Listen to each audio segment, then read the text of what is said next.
9, 8. You're watching Experience Comic Culture and Sales. Streaming live daily to Facebook, YouTube, Twitch, and Twitter. 2.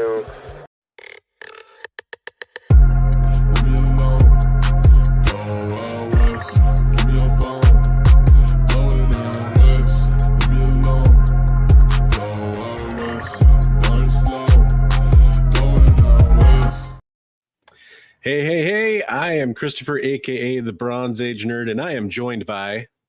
Baby McFly, the comic guy, with weird color. Do we have an action-packed show for you guys tonight? I couldn't be more excited to be here. Every time it was a show starting up and we got the music playing, Bigby and I are rocking out behind the scenes. We're just ready to go. Cannot wait to talk to you about some interesting stuff tonight. We have, honestly, I'm just going to say this up front before we even say hello to everybody.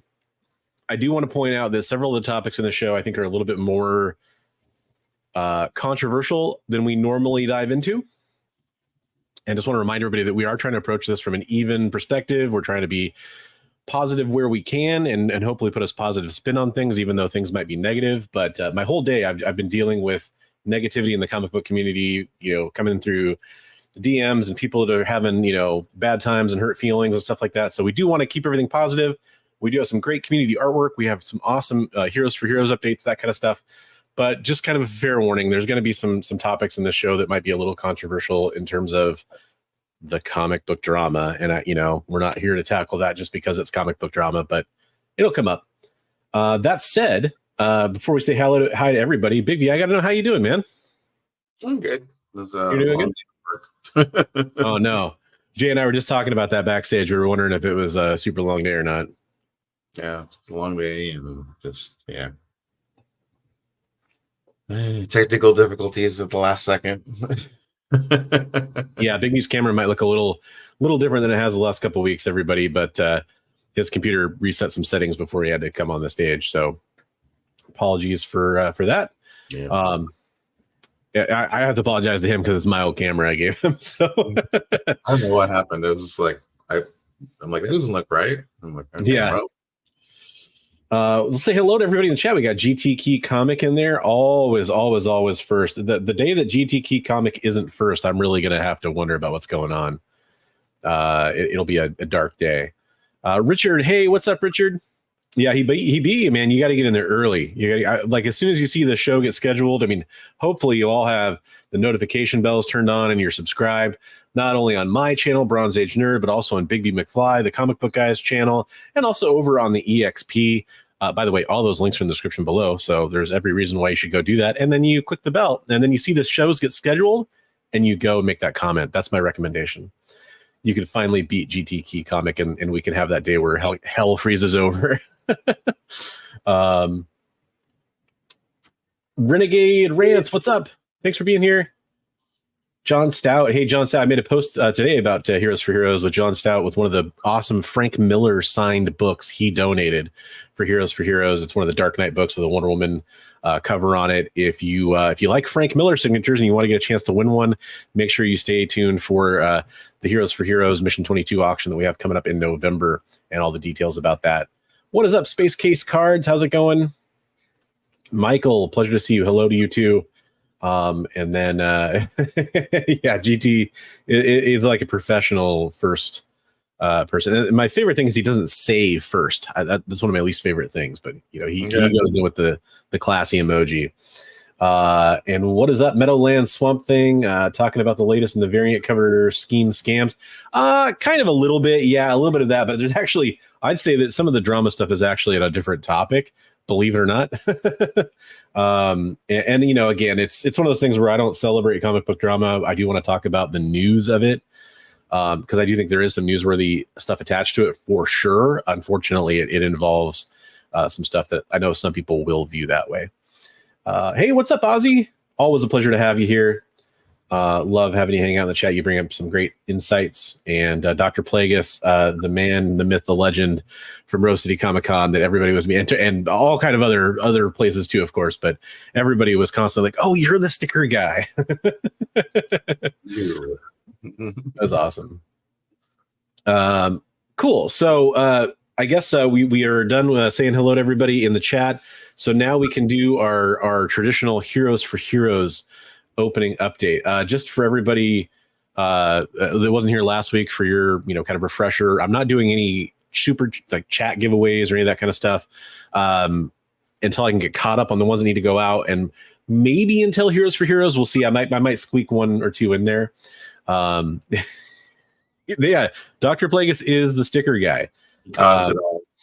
He's the one that started it all. Not to be confused with actually somebody called the sticker guy. Oh, we got a big echo coming through. Where's that coming from? I don't know. It's only when I talk. Oh, there it goes. It went. Maybe my mic was too close or something. I don't know. So we want to do that Heroes for Heroes update. So let's check that out.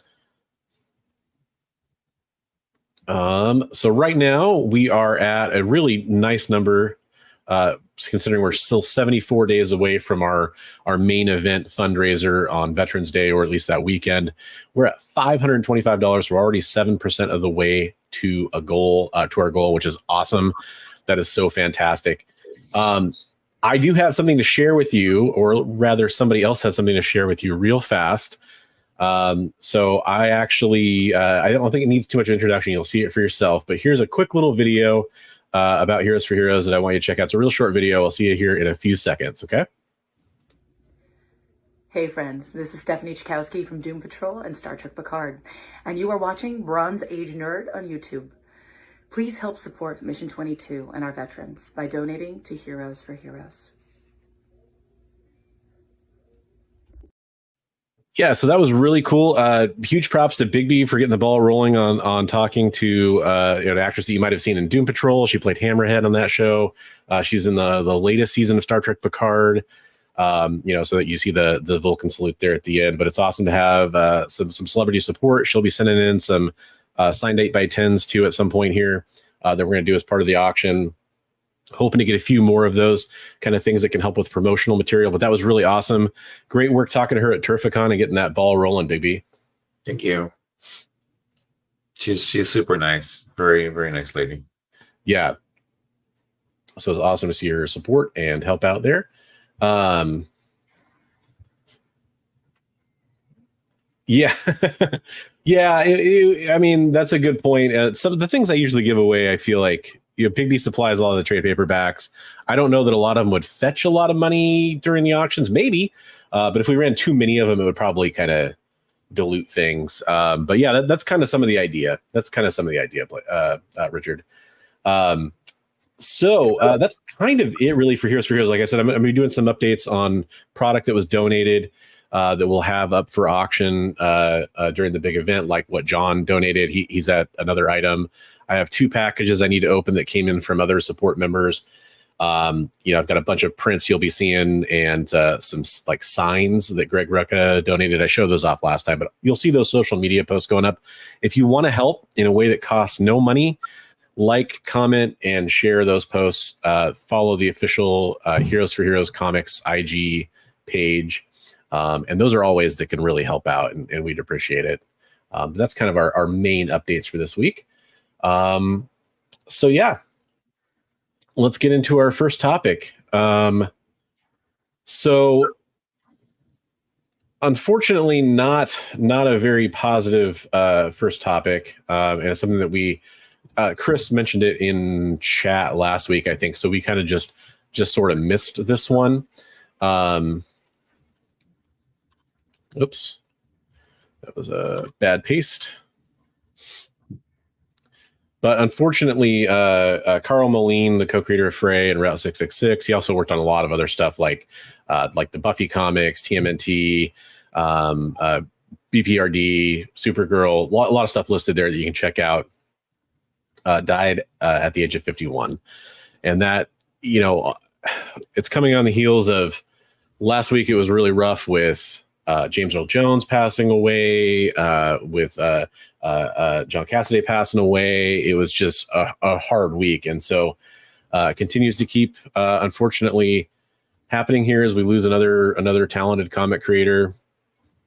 It's just really, really rough. That's all I can say about it. This link I'm at, you can go check it out to see some quotes from some other industry professionals. and I will paste that into the chat so you can all go read that. But it's sad that we continue to keep losing all these talented people, and all I can really say about it is, positive vibes go out to those that were around him and knew him, and it's just another terrible loss for the community. I mean, just like bam, just we've been hammered by that kind of news a lot just recently. Yeah, it's been relentless, and it's one of those things where obviously there's no good time for anything like that, but it is something that is just a sad fact of life. But moving on from that topic, unfortunately not another great thing. This is about a negative interaction that a celebrity had at a convention. And this I think happened a while back too, but it's just something we didn't have a chance to talk about on last week's show with all the other stuff going on. But The Boys firecracker actress Valerie Curry, if you haven't watched the latest season of The Boys, her character is, like many characters on The Boys, very, I don't know, polarizing, I guess, or very, very strong character as far as actually a very strong character in general, but a lot of stuff going on with the character. That's the best way I can put it. So she made this post, and she was basically saying what she says here. I know people saw a character that I play do some really extreme things on The Boys, and I don't care if you're in costume. I don't care if you're in character. It's not okay, and it's not funny to demand those things from me in person at my booth, Curry said in the video. Frankly, to the person who did that repeatedly today, I made it pretty clear that it wasn't okay, and that only seemed to make this person and their friend angry. I didn't think this needed to be explained, but I was deeply uncomfortable. It was quite clear I was uncomfortable. Again, I don't know what reaction you were looking for. Nobody was laughing. So if you watch that season of The Boys, you probably can use your imagination to figure out what was being asked of this actress. To me, it goes to,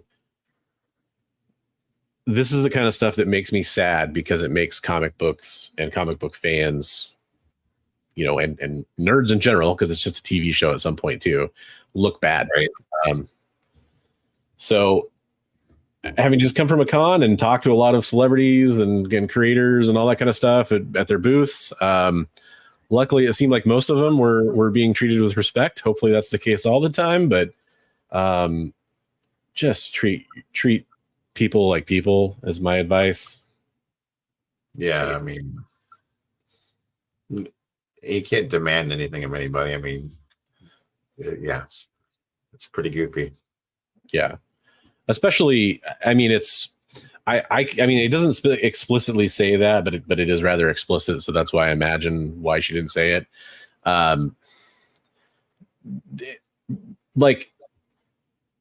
don't even know. I don't even know. Like, what are you expecting that person to do that is going to be friendly for a crowd that's along those lines? It's just ridiculous. I mean, were they doing the photo op or something maybe, and wanted her to do?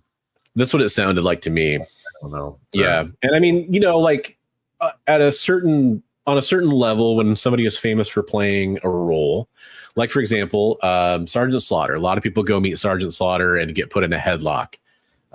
That's something he does in a lot of his photo ops, right? Right. So I get that to a certain extent, there's like things that you would do in character with somebody you're getting that photo op from, but geez. Yeah, exactly. The Cobra Clutch. I'm assuming correct. But yeah, Eggplant, I'm assuming that's what it was about as well. Yeah, exactly. It's pretty interesting, especially when people are talking to, like you're saying, like these types of people, what they expect or what they think they're going to get out of it.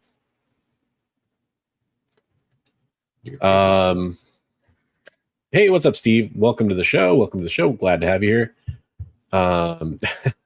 Well, I mean, treat people like people. That I treat them like they want to be treated. Is that's my version of the golden rule. Right. So, Well, that is the golden rule. Treat others as you would want to be treated, right? Well, but I always say treat others as they want to be treated, because that's my little twist on it. Just because it's one of those things where it's like it's kind of like applying your own logic to how everybody else feels. Like there's things that I do that I want to treat other people that way because I know they're not going to like it. Yeah, there is kind of a weird like social construct there that you have to kind of navigate a little bit sometimes, where it's like, do I got a photo with Katie Sackhoff last weekend, or not this last weekend, but the previous weekend, and I just was sitting there watching her photo ops with everybody else, and like before me, a couple people before me, a guy was like, "Oh, is it okay if I put my arm around you?" And she was totally fine with it, and everybody was doing it, so I didn't bother asking because I knew it was fine. But that's me paying attention to make sure, is that okay, or is this something where they just want to stand next to you? Like you got to kind of pay attention to those kinds of social cues, right? Like it's just common courtesy, and then I feel like asking is one thing, but when you get a no, move on. Like that's just the respect part. No, I mean, What's up, the whole rabbit hole, but I have a friend who they went and got a photo op, and the specific celebrity copped a feel, and that was the whole thing too. So the celebrity copped a feel on the fan. It was a guy and his girlfriend, and the celebrity stood with them, and while he was doing it, he grabbed a big old handful while he was getting the photo op. Wow. They didn't know what to do. They're like, what are we supposed to do? So yeah. No, you're right. Meadowlands, that's true too. That is true. No, that is true. It's also true. So that's one of those things. Boy, luckily it's just so many positive things this week. How about we move on to this topic? Something positive? No. How about we move on to this negative thing? Yeah. It's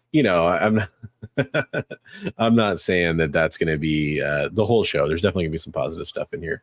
But we have time to I think discuss one more thing here, which is Stephen Amell. Stephen Amell, who played Oliver Queen, aka the Arrow in CW's The Arrow.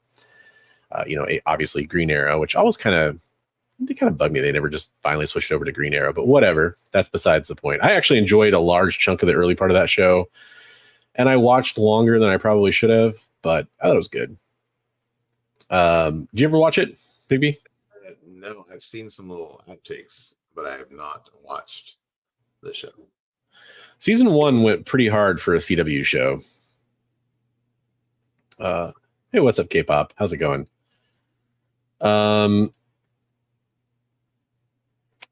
Yeah, creeps do. Yeah, that's true. they don't change their demeanor very often at a con. So what this comes down to is there was a joke at the end of Peacemaker season 1 where they made fun of Green Arrow, the character in universe. And you might think, okay, well, they made fun of Green Arrow, and then Stephen Amell, I think at the time he made some kind of flippant comment about it. He didn't really say much about it. But he did kind of make this, comment about how the CW, quote unquote, the CW got crapped on for years and years. And that's kind of true. There was a lot of, people celebrated, but there was also some people that looked down on it. So I won't read the quote because I'm trying to keep this PG, speaking of PG. But basically, the other part of what was said in Peacemaker is the titular character, Peacemaker, makes a comment about what Green Arrow does. About he goes to brony conventions and engages in some furry activity, is how I will put it for the show. It is quite explicit. All right. So everyone's kind of thinking like, okay, he comes back and you can see in the headline here, F those guys is what he says back to that. He finally commented on this. And he goes on and actually says, gosh, there's another like choice quote in here too, where he talks about he's actually doing real wrestling, showing people what a real wrestler should be doing. And then he talks about, I think something about The Rock too. I can't remember. There's some language in here I don't want to read. Okay. So here's the problem with this. When people kind of like, because Stephen Amell also did some stuff during the SAG-AFTRA strike where he kind of complained about not being able to promote his show, which is about wrestling at the time, because it just came out right when the strike kind of started. And so he couldn't do any promotion. And so it was kind of hurting the show. He made some kind of grousing about that, and people weren't very happy about that because they're like, hey, you're supposed to be standing with your fellow actors and writers, right? Right. So he's kind of already in people's crosshairs a little bit because of that stuff. But the thing that what people don't really seem to know is Stephen Amell is a brony. So this wasn't just about Green Arrow. It wasn't just a joke. Personal jab. It was a personal jab. And here's where I actually come on Stephen Amell's, I land on his side of it here, because he's a brony because his daughter loves My Little Pony and he takes her to conventions for her. So to like make fun of, like, because it's obviously a personal, when you go so far as to say he's a brony, everyone at that, in that shared universe, because that was technically loosely tied to that universe, they kind of know each other, right? Like, so to say that just seems like, it does seem like a little low blow, and I can't really blame him for having an opinion on that, because it at some point it probably does kind of feel a little bit like a personal below the belt kind of blow there. Yeah, I mean, I think that's a good point, Eggplant, but I think he's basically expressing that frustration at, which I think, I don't know if James Gunn wrote that line, but he definitely was in charge of the show. So, and then, John Cena was working very closely in hand with him. But yeah, the actual specific writer should probably deserve the bulk of that ire. Right. That's a good question. If it was a Chris Van Villette? Yes, it was Chris Van Villette or Villette. I'm sorry, I don't know how to pronounce that. You're correct. It was from that interview. Who else do we know? Hey, Christina, how's it going? Pleasure to see you here. Did I miss anybody else? Sasquatch believes in Bronson. Thank you, Joshua. We also love talking about Sasquatch. We love doing that with Frank Cho, actually, is somebody we love talking to about that. Sasquatch. And then, hey, what's up, Christopher Parker? By the way, I'm a big fan of how you spell your name. There you go. There you go. Yeah, but if you're doing it for your daughter, man, I mean, come on. I know CJ has a strong affiliation with the furry community and the brony community, so maybe we're touching on sensitive ground for them, but kind of inside joke there. Lords of Brooklyn, hello. So, not a super overly negative thing, but it does involve some actors beefing over some very real stuff. Yeah. All right. Well, folks, we are at that point in the show where it's time for our first ad break. As I mentioned at the top of the show, we are streaming over on the EXP as well as Big B's channel and my channel. Please go sub up all those places because we'd love to have you watching along on all of them. But we are streaming over on the EXP, and they are a ad-supported channel over there. So you'll see a couple minutes of ads for different programming and their sponsors. So we'll see you back in about 2 minutes, and then we'll talk about some more comic book news. See you soon. Live from New York. What? Oh, sorry. Live from Cleveland? It's Friday night? It's Friday Night Live! With Nancy McCann. And Ricky. And sometimes Carlos. And featuring boxes and boxes of rare comics. unique collectibles, lots of smiles and conversations with new friends. Friday Night Live with Comics Unlimited. Friday night from 9 to 11 on The Experience. Symphonic verses, Nocturne's romance. A song of romanticized darkness, dreaming dead by sleep.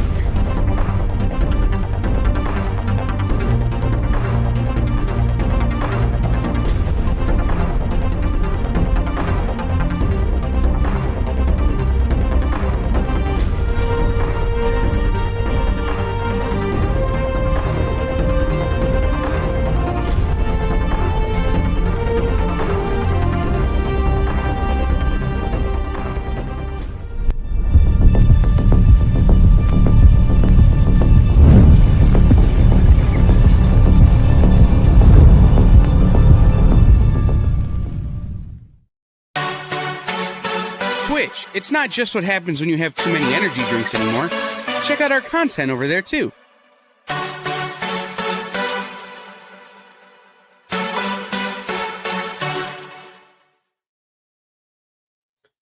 All right. Thanks for joining us, everybody. We were talking about some of the news in the comic book sphere before this. We have a few more stories to cover, a couple more meaty topics coming up, but I need a palate cleanser. I need some good, positive news after a few like negative kind of stories, and a couple things we'll have to talk about that I know will have strong opinions. Let's talk about something that I'm just straight up excited about. Yeah. So I cannot wait for okay. I'm cautiously optimistic about the Masters of the Universe project. I think it's going to be it's got the potential to be really fun. I love Evelyn, and seeing Alison Brie cast as Evelyn was awesome. I thought that was a really, really choice casting. How did you feel about that one? Oh, it's good casting. Yeah. Nice. Yeah, I can't wait. I'm curious to see. I know they mentioned one other actor,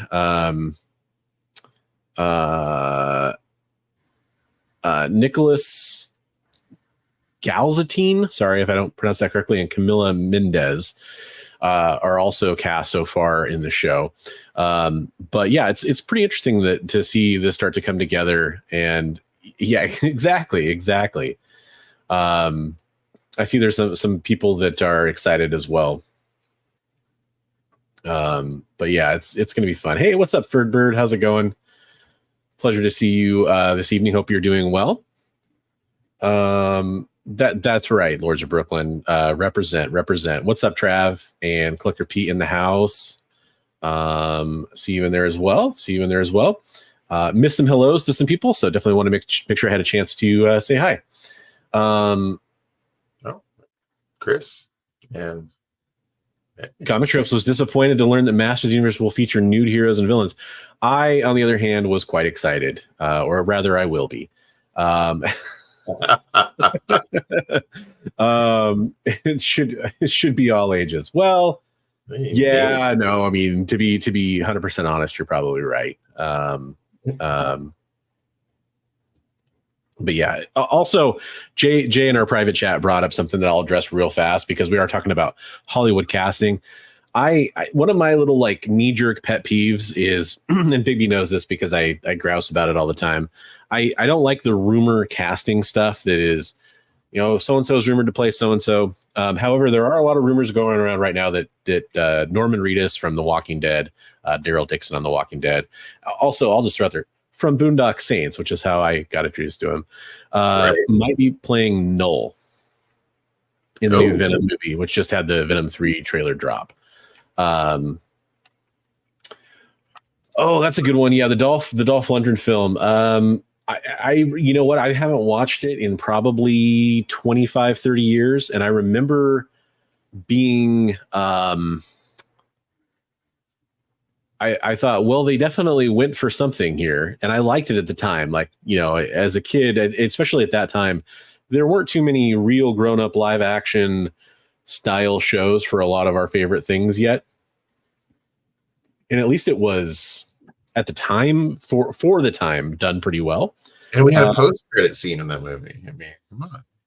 There you go. Were you a fan? Pops out of the he's not dead. He comes out of the. True. So I'm assuming you were a fan, Brian. I was a kid then. I thought it was cool. Yeah. It is very low budget for sure. I didn't know that he's not in good health right now. Oh, that's too bad. I don't know why. Just because I know he was like in some of the oh my gosh, the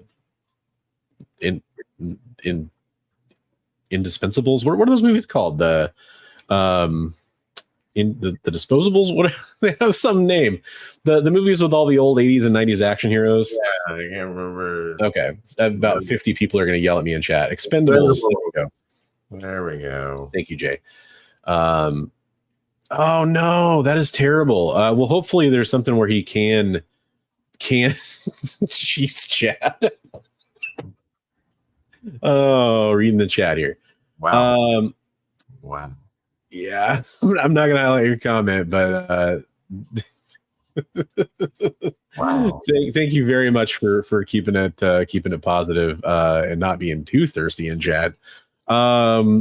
But yeah, no, I thought it was good. I am, but to get back to the Norman Reedus thing that I was talking about, I don't necessarily buy it. There's actually an actor that's already in the film who is ostensibly not playing Null, but I wonder if they're going to do like a human host kind of thing for Null. Okay. And I will blank on the actor's name. I want to say Isaac something, but I'm probably wrong. But he was in House of the Dragon. He played the hand in that. He was did he play Connors in the Amazing Spider-Man movies or something like that too? That guy? Yeah, it's Rhys Ifans. Yeah, that sounds right. He has a very unusual name. Hey, Chad, we'll officially say hello on that message. Yeah, and to me he would be an amazing Null. Right. Now I know it doesn't make sense for him to play Null based on what we saw in the trailer, but I could easily see them doing something where Null comes to Earth to finally, try to kick Eddie's butt and takes over that character as exactly. Take over that character as a host for the symbiote god or whatever. I could see that. That would be cool. He has to look for it too. Like if you see some of the pictures of him with like longer hair, he's got like kind of whiter, longer hair in a couple of roles. Makes perfect sense. For sure. So I'm going to tackle this next story. I don't really have like a news site to bring up to show you, which I usually do. No, for sure. I think a lot of people are kind of in the same boat, myself included. I saw people saying that and I went, wait, what? And I went and looked and like, okay, I can't see it confirmed anywhere that that's actually true. And so it's just, it's usually like speculation that stems from one of the MCU style leakers, even though it's not technically MCU, you know what I mean? Marvel movie leakers. Yes, I do hope. I mean, hope against hope for this movie to be really good and to use Null. I hope they use this as a bridge to MCU stuff. We saw a hint of that in Venom 2. That would get me excited because I liked the first Venom movie. I don't know why, but I did. The second Venom movie, I was much less impressed with. Woody Harrelson as Carnage had me excited for a hot minute, and then and I mean, honestly, even like just the story beat wise, they do a pretty good job with like his backstory and his kind of supporting cast and that kind of stuff, but not really. They don't execute it very well. So yeah. Oh man, that would be fun. Yes, Ferdbird had a Venom 3 first appearance of Null, third print signed by Donnie Cates in like a 9.8, sold for like almost $800. I think he was talking about that. That's pretty cool. So there is some speculation. Hey, congratulations on that, Ferdbird. Yes, that's where I was just going to go with that, Chris. There are rumors about Venom Null to be in Spidey 4. Look, it would be cool because the rumors are kind of piling up. Like there's a lot of rumors that Peter would wear the black suit in Spider-Man 4 for the MCU. So there's some connections there. Obviously, Secret Wars is coming. There's a lot of stuff kind of brewing that makes sense along those lines.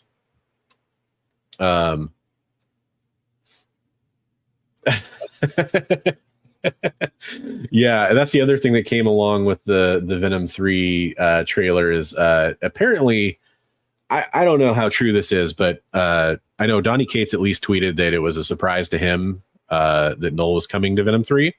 Right. The thing I've seen from a few people is that they're worried that Donny Cates and Ryan Stegman, who co-created Noel, won't get paid. I can offer a tiny bit of information on this. So I interviewed Randy Emberlin on the channel a while back. That was my first major creator interview I kind of did, really. And we actually talked about creators and getting paid for roles because Carnage was coming out for Venom 2. And yeah, exactly. Stegman also posted he was surprised. And I will say, Roy Thomas, damn it. yeah, I forgot Roy Thomas. I got to get him in there. I owe him a nickel now. So Randy said, because I asked him, hey, are you, because he's a co-creator of Carnage. He's on the list. Are you receiving anything for your role in creating Carnage? He said, no. He said, I know David Michelinie and I know Mark Bagley both got paid. And he said pretty well, he thought, I don't know what that means specifically. And I didn't press for information, of course. But so I would imagine, given that precedent, that's just Venom 2, that's Carnage. I would imagine there's probably something similar in the works for Donny Cates and Stegman. I hope. I think a couple of their tweets read a little bit like there actually is something coming based on what they say, but maybe I'm misinterpreting that. It seemed like they were talking about, maybe there was joking too, but they seem to be talking about getting paid for it. So I am always in favor of creators being paid for their creations coming to the big screen or being monetized in some other kind of way. I think that should always happen in some way. There should be some form of compensation there at least.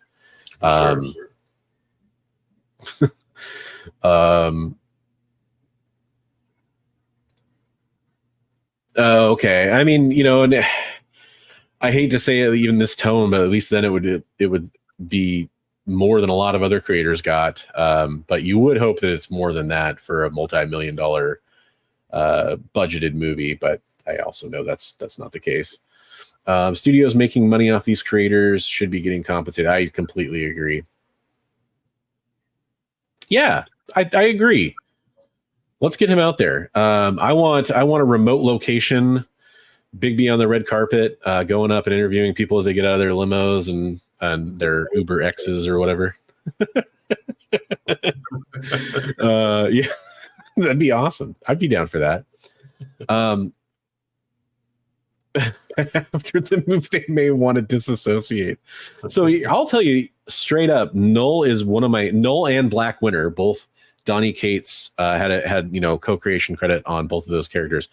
They're my two favorite Marvel villains from the last. I'm probably going to forget about somebody here, but I would say over the last 20 years, maybe. They're really cool villains.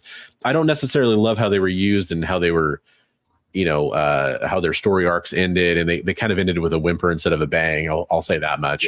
But I think they have huge potential. Seeing a symbiote god we have all these symbiotes. It made perfect sense.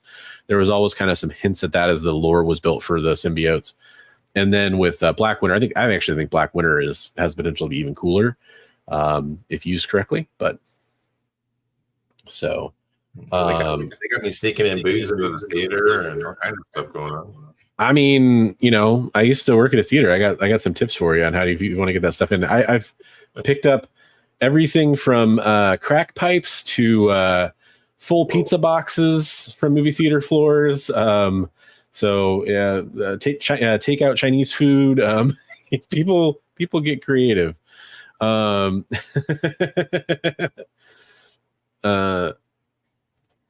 Chris says, well, don't you think the writers are creating less new characters these days because they don't necessarily want to give that stuff away?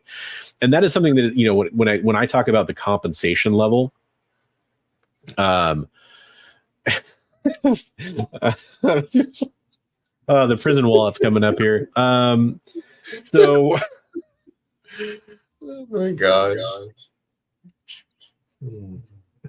I keep trying to keep it classy. No, I'm just kidding. I love it. There's a really funny joke there that I'm not going to make. But that, when I'm talking about creators not getting paid for their work, that's the kind of stuff I worry about, because I want, you know, I'm a big Marvel and DC fan. Like, I'm primarily a Marvel fan, but I like the big heroes having like cool villains to fight and having new, fresh, you know, heroes and villains and new story arcs that are entertaining. Like, I want that stuff. Well, one of the ways you get that stuff is by taking care of your creators and encouraging new talent to come work for you. And that's very hard to do if you're not, you know, why would you deliver your best work to those studios? Why wouldn't you take your awesome new character to somewhere where you could self-publish, or an indie where you have an arrangement where if, you know, hey, that got turned into a movie someday, you're going to be correctly compensated or more fairly compensated for your work. 100%. But you don't get to see you're playing with the other characters in the Marvel universe. So. Yeah, that's true. It is one of those things where it's. I think that's very, very good point. I think there are, in general, since like 2000, and I am just totally thinking about this off the cuff, I think that there's maybe better heroes that have been created, especially on the Marvel side, than villains. And then I was just kind of happy to see some epic villains come along. And I'll give it to Donny Cates. I don't necessarily love how he finishes stories. A little bit like kind of the Stephen King trope there, if you will. He doesn't finish great necessarily, but he sets up some damn good stories. And I do hope to see more from him once he's fully on the recovered side of things and wants to get out there and work more.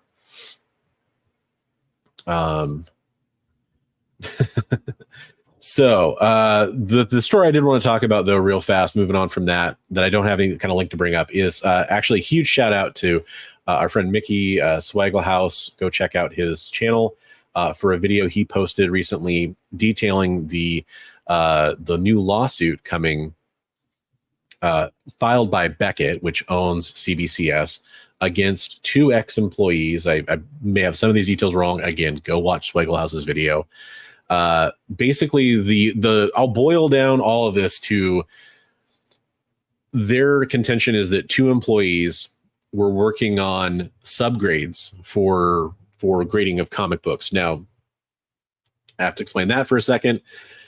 In some card company gradings, like baseball cards or even, you know, non-sports cards, that kind of stuff, there are subgrades in addition to the overall grade of the collectible. So something might be a Gem Mint. No, probably not. That's not a good example. Something might be a 9, but it has 10 corners and it has 8 centering, something like that. I'm probably getting some of those details wrong. I'm not huge in the card grading world. Centering and corners. Yeah, exactly. But as far as like how that final ratio is kind of calculated, I'm not 100% sure. But essentially, it's just getting more granular in how the grade was arrived at. And I've said for years, I think it'd be cool, not necessarily mandatory, but I think it'd be cool if comic books had subgrades. Well, apparently Beckett was working on subgrades, and a couple of the people that left Beckett CBCS recently to go help start the comic grading division at PSA, at least allegedly. I actually have a quote from Steve Borak that kind of disputes that one of the people in question is even working for PSA, which is very interesting. He's somebody who probably has some inside information. Anyhow, they were apparently bringing the subgrade idea that they worked on while at CBCS, again, according to CBCS, to the new company PSA.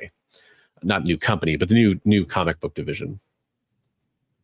So, Swaghouse does a really good job talking about the court documents, talking about emails that were supposedly sent to external sources with that information. And a lot of people are talking about how this is kind of, this is silly, like subgrades are nothing new. A lot of people are talking about they think subgrades are a bad idea for comic books. A lot of different things are coming out of this. One of the things I've seen, though, was from kind of an interesting source, given the situation, from another YouTube channel, Comic Book Investments, who is the son of one of the people that is named in the lawsuit.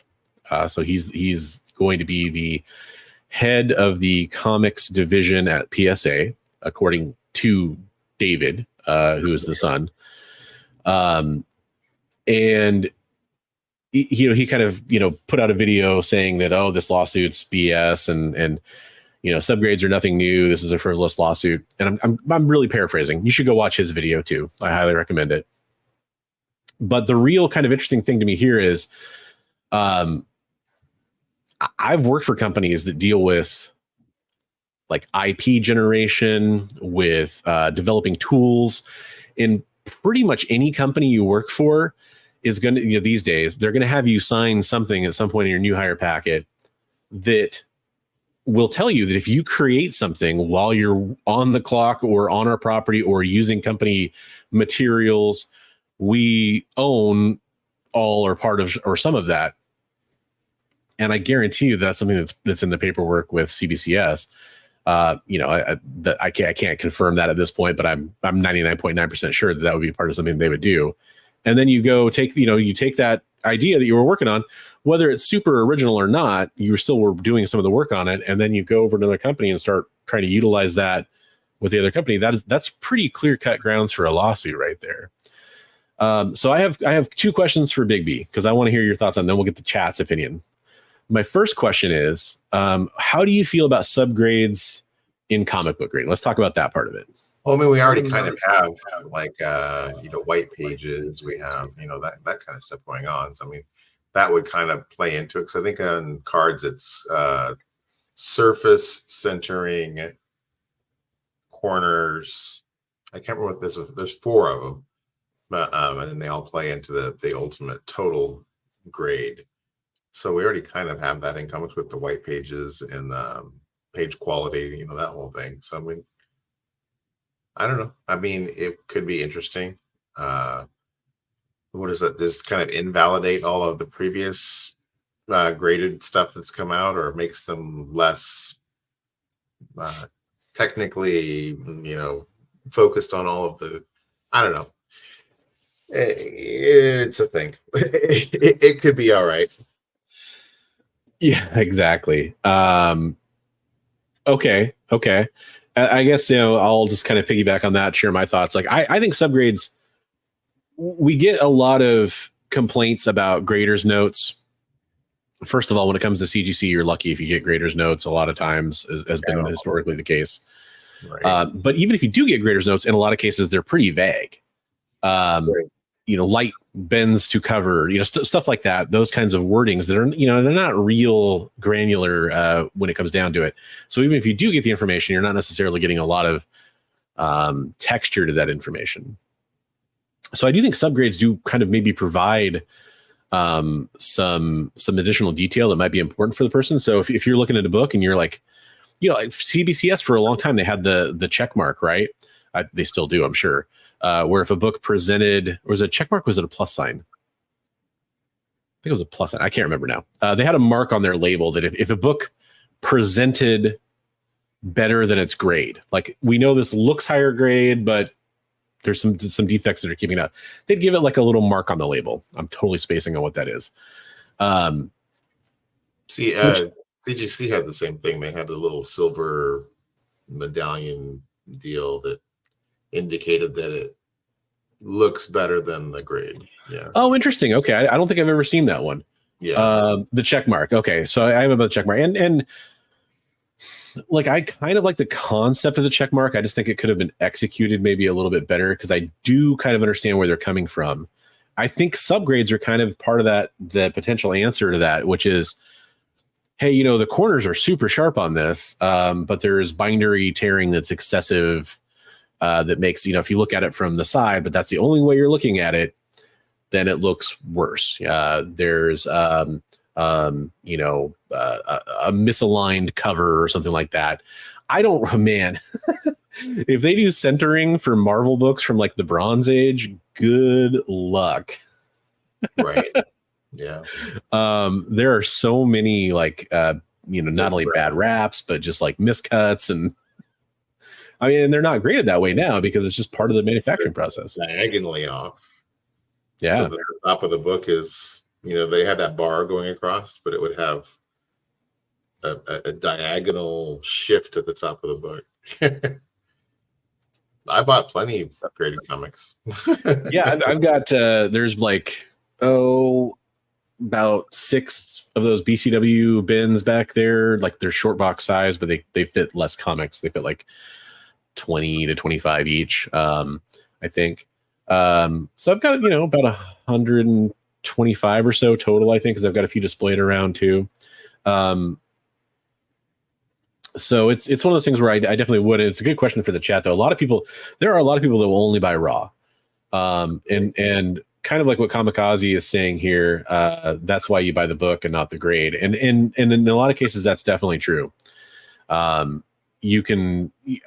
I've learned to not pay attention so much to the graded on the label, to pay attention to what I see in the book. However, that can go both ways.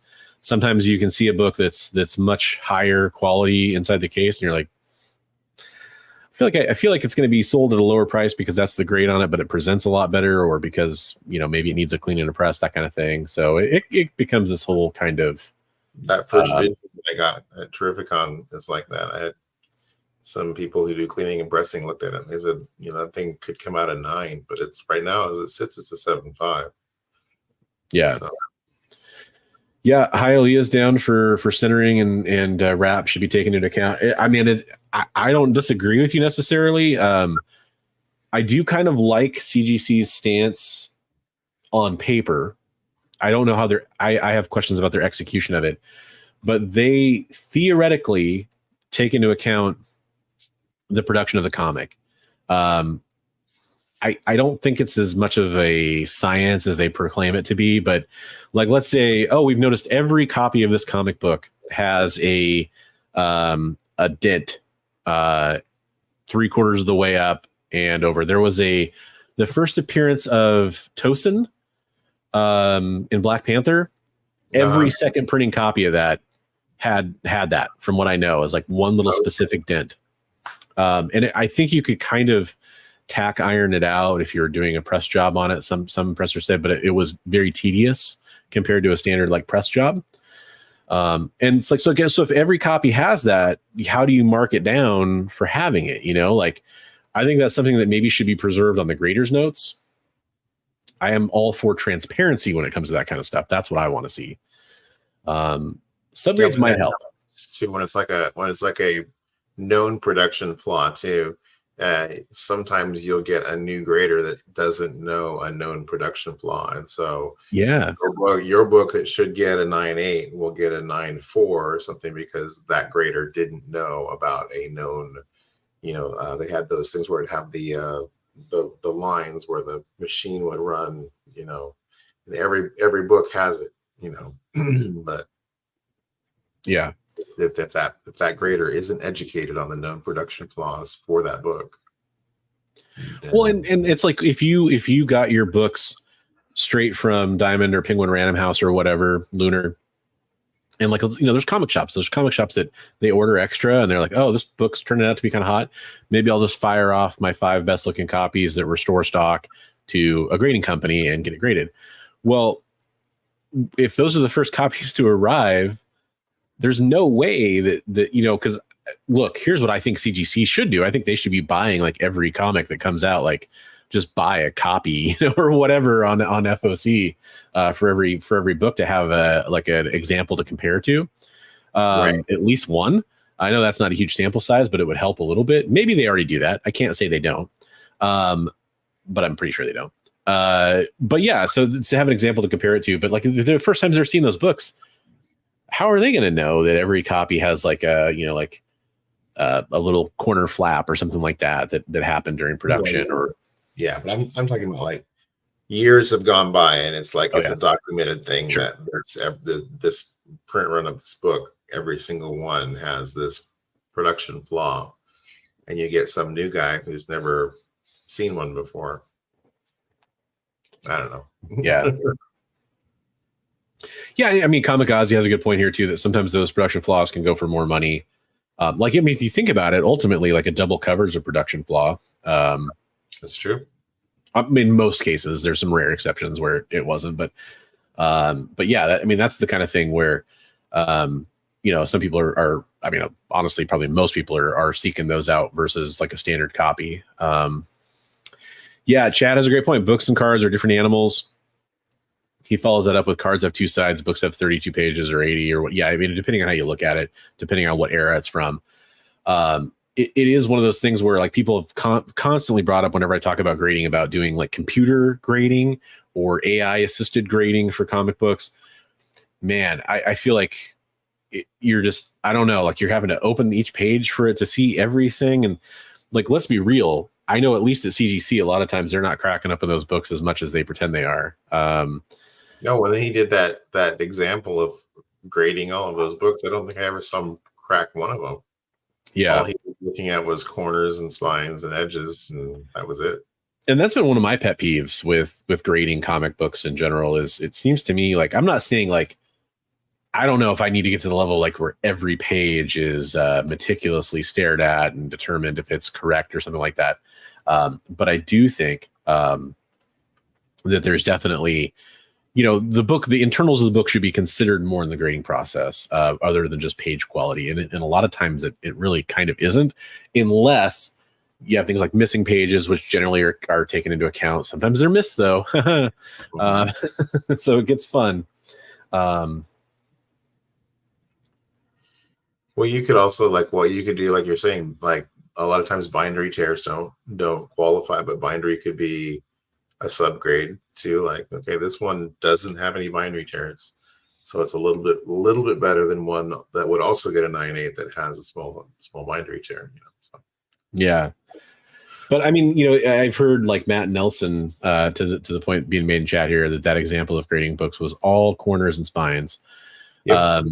Yeah, it's one of those things where I've heard Matt Nelson say that, like, you know, a lot of graders will take 30 seconds on a book. And I mean, granted, okay, like you're doing this hundreds of times a day, like you see comic books all the time, you're looking at it. I get that you're going to get faster at it, but 30 seconds?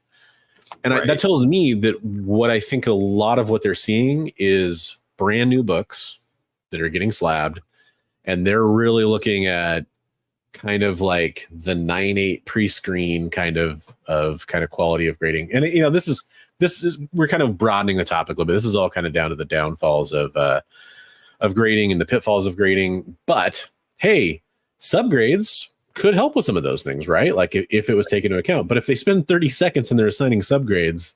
Well, you know, I heard they're having a competition with the quality control guys. See, are they? You could spend less time looking at a book. It's apparently a very successful campaign. They must be giving away. Oh boy, I was gonna make a terrible example. Like I was gonna say that maybe they're giving away a Cybertruck, but I don't think anybody really wants those anymore. They must be giving away something people want, a PS5 Pro or something. I don't know. Whatever you people like these days. Young and black nowadays. Some skibbity TikTok. Oh my gosh, V-Bucks or something. I don't know. I couldn't believe we heard somebody go by and say that at the Comic-Con. I went to the Halloween store with my daughter after a dentist appointment today, and my wife, and my wife spotted a skibbity toilet costume. It was just like an inflatable toilet, and then your head sticking out of the okay. We're doomed. Yeah, as the fall of Western civilization, part 12. Before we go to break, for our second break, Comic Tropes has an important question. I'm going to throw it to you, Bigby. Would you ever eat a graded comic? Oh, that, you know, it's like eating glass. You got all that sharp plastic. I don't know. Like, you can eat a regular comic, but I don't know about a graded one. I would definitely eat that CBCS graded banana. That looked pretty awesome. You saw that meme with the banana costume. It said I'm going as a CGC book or CGC slab. Yeah, I think I saw Josh Comics post that. I want to say is the first one. Is there an all-time best graded comic? That's the real question before the break. I mean, probably like what, Tech 27 or Captain America Comics #1. Yeah, AF-15. I mean, I'm just like sheer dollar wise. I mean, there's Action. I guess Action 1, of course. That's probably the answer.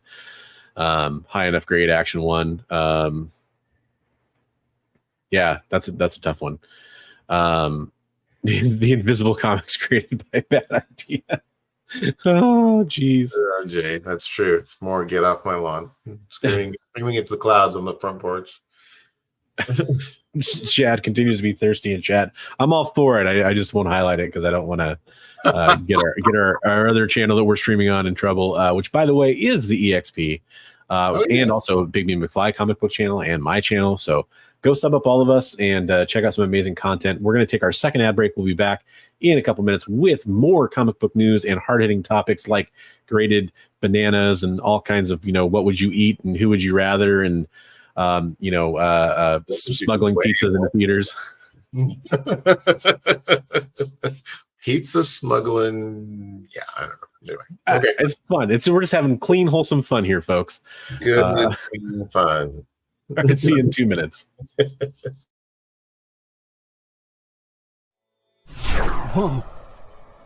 Whoa. Did you miss it? Yeah, they can go by pretty fast. Let's slow down the footage. Welcome. It's time to skim some comics. Miles Morales Spider-Man, I will just tell you that Miles is very important in his role as a vampire. So It's fine. If you like Hercules, read it. If you don't like it, don't worry about it. It's fine. The art is still stunning.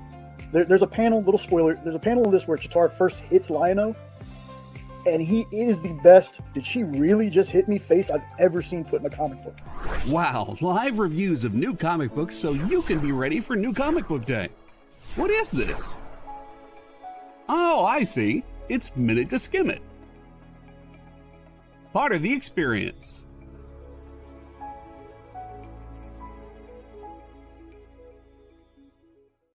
According to a statistic that I just made up, people spend 4 hours a day changing the television channel. People who watch The Experience don't do that. Save yourself a ton of time by tuning into The Experience and enjoying our new original programming 7 days a week.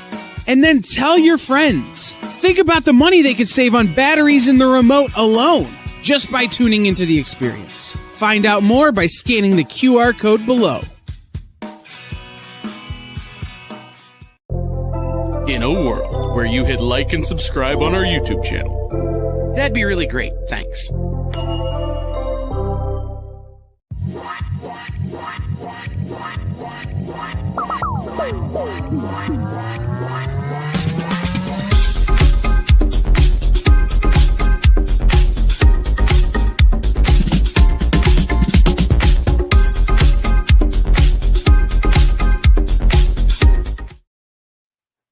Hey, welcome back, everybody. I am, just to remind y'all, I'm your host, Christopher, aka the Bronze Age Nerd, joined by my co-host, Big McFly, the comic guy.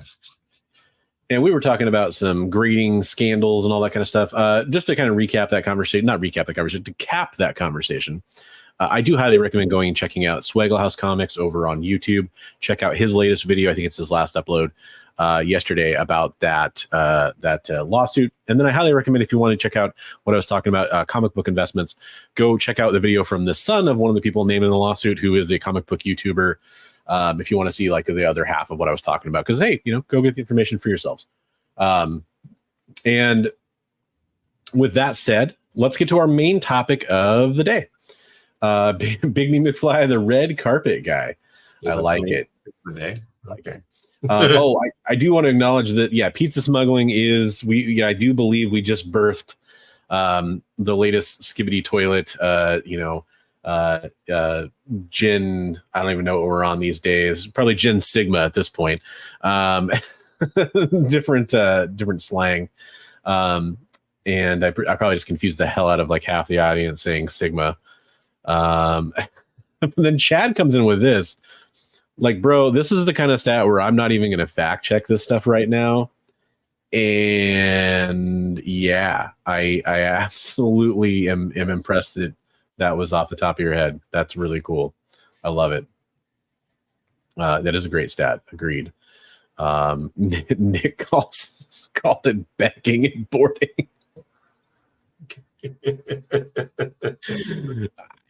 Okay. Not touching that one.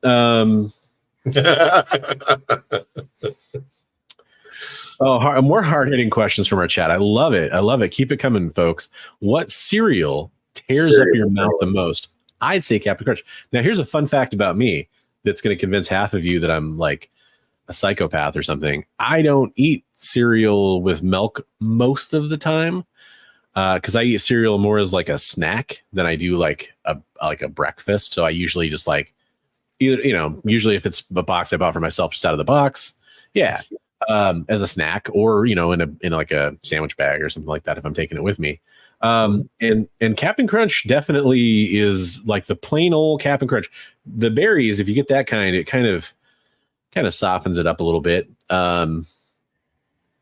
It's a hard hitting question. What's your answer on that one, Big V? Oh, definitely Captain Crunch. Yeah. I do have the bags of nothing but berries. They had them a little while ago. I take those in my lunch all the time. Good snack. Yeah. Good point. Shredded mini wheats are, oh boy. Yeah. Well, grape nuts is a cereal that I'm not tackling without milk. Yeah. Man, there's people that put water in their grape nuts. Like, what? Do you hate yourself that much? I don't understand. How you can make it? You can like heat it up and make it into almost like an oatmeal. Sure, but if you're doing it cold, I don't understand that. But heating it up, it makes it more of an oatmeal. I get it. Even then, milk's going to be better, right? Unless you're lactose intolerant or something. Yeah, don't fib, Chris. You had that baggie with the cereal with the milk in it at the show. He caught me, everybody. He caught me. I've been caught on the lie. Steve Bradley, by the way, hello, Steve, says, I'm weird. I eat my cereal soggy, and I even like to run my cookies under the water to get them soggy. Wow. Hey, you know what? You do you, boo-boo. That's awesome. I'm glad you're enjoying life to its fullest. This probably isn't what Steve means, but I actually could see some people might have some dental issues too. I could see that, like maybe it's like it's got to be really soft, that kind of thing. I get it, but just in general normal terms, it's Captain Crunch, 100% Captain Crunch. Lord Zero comes in with, I agree that Captain Crunch is tough. The berries are better. I agree with that too. Yeah. Do you like the nothing but berries, or do you like the berries? And I like the mix. The nothing but berry, like the Oops All Berries or whatever. I think I tried that once. It's just I actually enjoy the OG Captain Crunch. But what I really want them to do is bring back the G.I. Joe. What were they called? Not the All Stars, but the Stars and Stripes or something. Yeah, I think was it Stars? Yeah, Stars. I think that's what it was. I need to bring back that. I need to bring back the Batman, the animated series cereal. I'm pretty convinced both those cereals were just like basically Captain Crunch, in different shapes. With a shape extruder, yeah, pretty much. Yeah, that would be my real answer. Grape nuts doesn't just tear your mouth up. Okay. There's some bagging and boarding content for everybody. Wow. Oh my goodness. Unhinged. Journos, shout out to Chris from Journos Comics and Pop Culture. Buy Captain Crunch berries, eat out all the berries first, and then by the time you get to the normal crunch bits, they will be deliciously soggy. I definitely have heard people approach cereal like that. Like, man, the people have those special bowls that like dribble the milk into the cereal and all that kind of stuff. Just be a psycho like me and just eat it raw. Just take it raw. Alpha bits are tough. Wow. Oh yeah, hello to you too. I'm glad you came in hot. We love it. We love to see it. Oh sure, yeah. All those milk alternatives, yeah. We more the merrier. The pain is worth it with peanut butter Captain Crunch, says Jay. Peanut butter Captain Crunch. There we go. That's some good stuff. And if Comic Tropes, who's smuggling in a pizza the way he mentioned earlier, is concerned about that, then you know it's a problem. So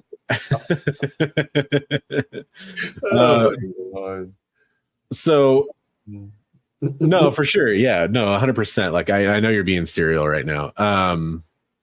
Serial killer, right? Ooh, yeah, serial killer. Oh man, Hackers, one of my favorite movies. Serial killer, one of the best names in that movie. Dr. Plagueis, I'm not gonna lie. There's some kicks up there, and I hear that they're kid tested and mother approved. I might have to go get a bowl after the show. I don't know. And will I put milk in that? No, I will not. No. Honeycomb is another one of my favorites, by the way, especially since they're not too bad. Yeah, you know what? I'll put one up on my YouTube channel tonight for everybody. Follow my community tab, and you'll be able to check that out. So let's get on to this topic of these X-Men 97 comic packs. So I'm almost spoiling this a little bit, but here's a nice little graphic. So for those that don't know, and I will probably get a detail to or here wrong, and I love to be corrected in the chat. There's actually, I know at least one prominent Whatnot seller in the chat, so maybe they'll have some more information for us. But this is kind of interesting. So Whatnot, the comic, I say comic selling app, but it's really for a lot of other collectibles and stuff, is kind of always in the news in a way that CGC is kind of always in the news, because a lot of stuff they do is controversial. Let's put it that way. They damn it, Jay. Oh, that's a good one. Yeah, and it's one of those like push lawnmowers, no motors for me. Thank you very much. It kind of looks like I trim it with a lawnmower too. Yes, Kamikaze is 100% right. Comics is actually like literally a tiny portion of Whatnot. In fact, I think they really wanted Whatnot to the comics division to take off. It did not happen. And probably, honestly, they shot themselves in the foot in some ways by some of the arrangements they made, in my opinion. So the interesting thing here, and I'm kind of like burying the lead here a little bit, or the opposite of burying the lead, I guess, is so Whatnot did these comic book packs. They're X-Men 97 packs, and there's random comic books inside. Random in this damn. Maybe there's a barcode you can look at. People are saying you can weigh them, that kind of stuff. But anyways, they are filled with special types of variants. In fact, actually, I'll pull that article back up because it mentions in the article that there are 4 variants in a historically limited print run: trade dress, which is 1,250, virgin at 1,000 per variant, silver foil 500 per variant, and gold foil 250 per variant.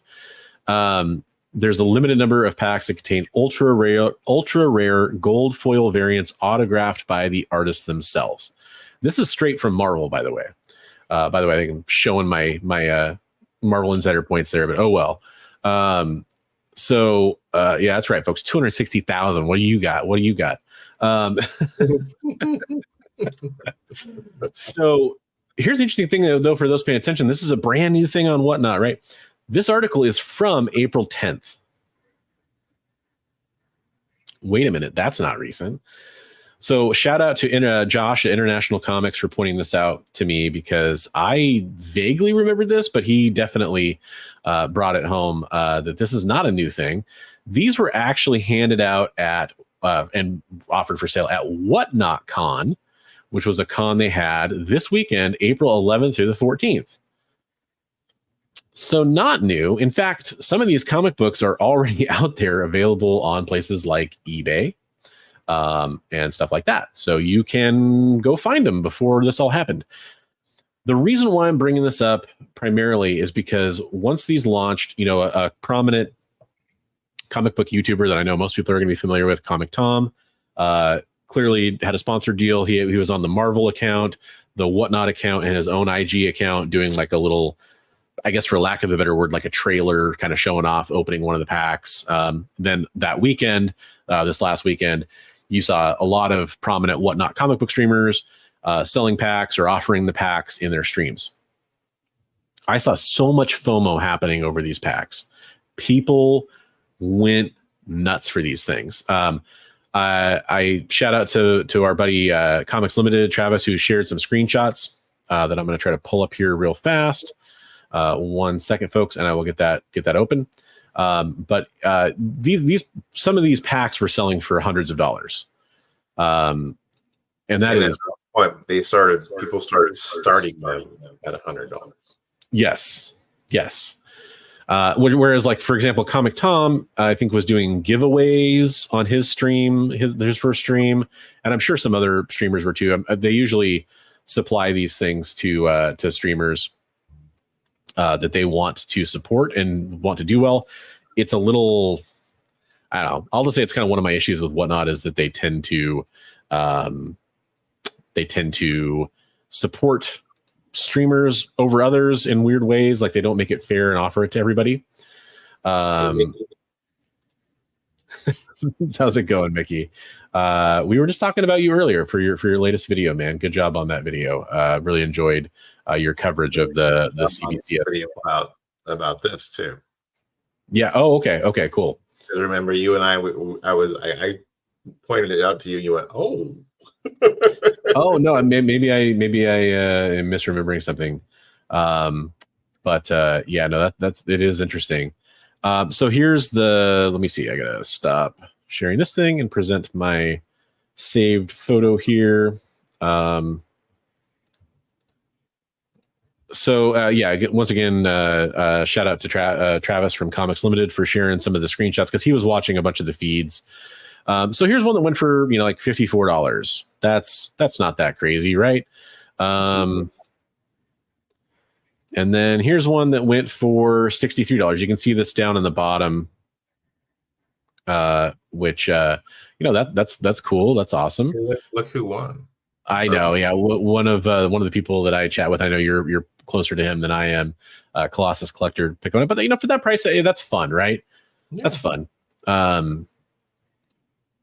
And then here's another one that went for $64. All right.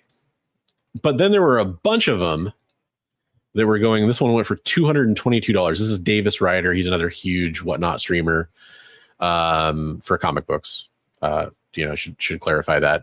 So $222, and we saw several sales around this price point, especially in this stream. Also, maybe this was kind of one of the later streams that was happening that weekend, so maybe the FOMO had built up to that point or something. Okay, so first of all, I don't care. It's people's business, whatever they want to buy comic books for. That doesn't really. I can have my opinions on it, but it doesn't bother me. It's just what you're willing to spend for something that you want. I'd caution people to maybe consider it, especially when, like I said, these things have been out since April.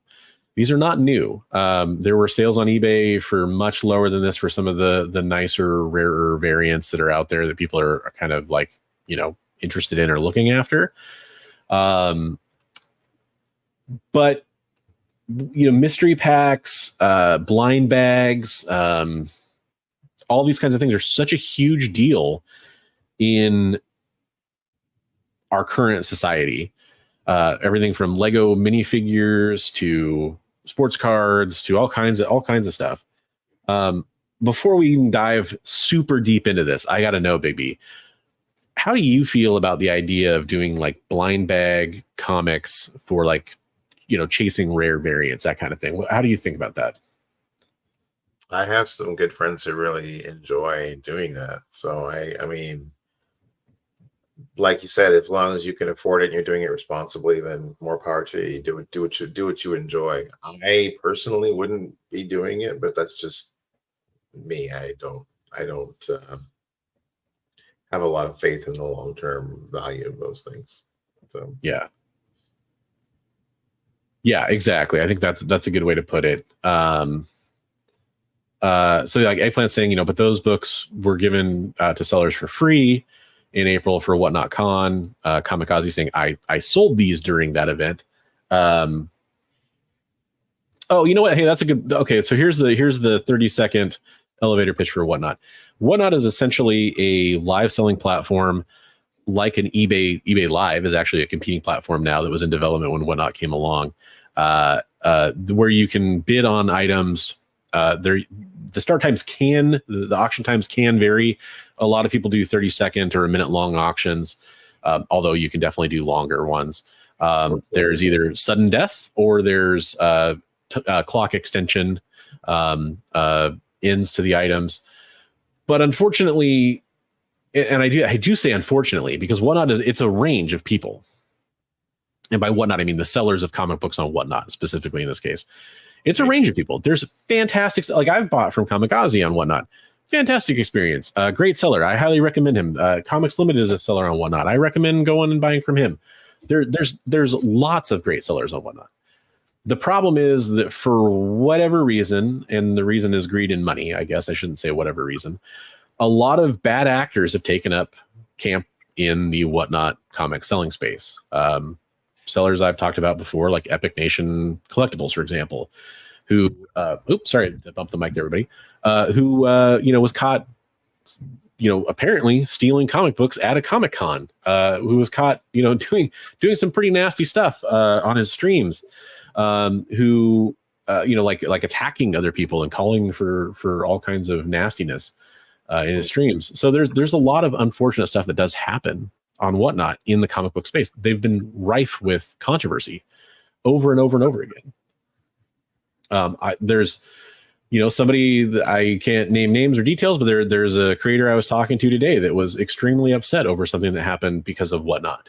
And it really broke my heart to hear the story about, this is something that everybody in this chat would probably know. And it's just, it's sickening to see because of something that started on WhatNot and had to deal with how WhatNot works, and they can't get a resolution from WhatNot. They're basically not able to stream right now. And that's just terrible. Yeah.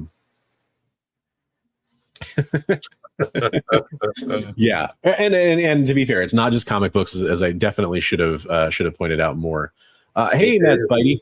What's up? All kinds of stuff. Matt Spidey. Hey. Yeah. By the way, Buddy, I don't remember if I actually said hello to you on the show. I'm so sorry if I didn't. Hello to Buddy. Definitely deserves a hello there. And probably true for a few people in the chat as well. I don't, VV Vet, I don't know, with your name, it's coming across here, and I don't know, are you repping VV or what's going on? Just because with looking at your name, I have to wonder, are you actually working for them? Because I could kind of get into it, but if that's the case, maybe we should have a conversation at a different point too about it. Yes, 100% true, and that's what I'm talking about. The greed and the money coming into play. Kamikaze says most selling platforms have their issues. Right. The FOMO part of it, the part where people want to spend their money on it, that's up to them. The part of what I did for a long time on YouTube was the top 5 not to buy comic books, which I am trying to figure out how to resurrect that series. I want to do it in a different way. I've been kind of playing around with some ideas. It is absolutely one of those things where I want to encourage people to be careful with their money, because I know people personally that go in on this stuff and spend money that they shouldn't spend, because at the end of the day, a lot of this is gambling. Mm-hmm. It's not putting your money into a slot machine. It's not putting your money down on a blackjack table. It's not the roulette wheel. It's not betting on a football game, but it's still gambling. And definitely people, Okay. That's cool. Hey, by the way, thanks for your service. I should also point that out for Buddy too, who is also a veteran. Thanks for your service, because we are doing the Heroes for Heroes fundraiser here in November to raise money for Mission 22 to help support veterans. So we always appreciate that. No, my thoughts on VV are kind of long and complicated, and I do appreciate the question. I'll just say, I think it's kind of a fad personally, but that's just how I view it. I think it's an interesting fad. I think it has potential. I think I'm more interested in what Distillery was talking about doing, which is you get almost like a digital collectible exclusive variant cover, and it's like limited, and it has to be transferred in their marketplace kind of a thing, but then it still has access to the comic and all that stuff too. I think that's maybe a more interesting platform, but that's kind of my thoughts, just to acknowledge your question. So an interesting topic to talk about when we have time to dive deeply into it. Yeah, for sure. 100%. And I'd love to talk to Carl Choi of 24/7 Comics. They've done a partnership for their last couple launches. They launched a couple great comics, Zero Ghost and Evermind, really fantastic comic books. I think that company has a lot of, it's going to get a lot of people reading and have eyes on them. They're bringing in like celebrity and really, really cool talent. So I really recommend checking it out. I know they do some stuff with VV too. So with their launches and they're really liking what they're seeing because it's exposing them to a different audience. That's cool. I'm all for that. If more people reading comics, then yeah, I'm all in. That's totally. Cool. I know that almost kind of ties into and I don't know enough to really speak to it, but I know like that Bronze and Modern Gods for a while were jumping into those when they would do a big release for like some of the early Marvel stuff. But yeah, you would get random draws to get like gold versions or silver versions or just like we're talking about with these Marvel packs, these WhatNot packs. But yeah, and by the way, journos, this is a great analogy. It's like gambling at ticket arcades where you spend $500 just to get the big teddy bear that would cost you $10 at Walmart. Right. That's a really good analogy, and I think that's kind of what it boils down to. And to me,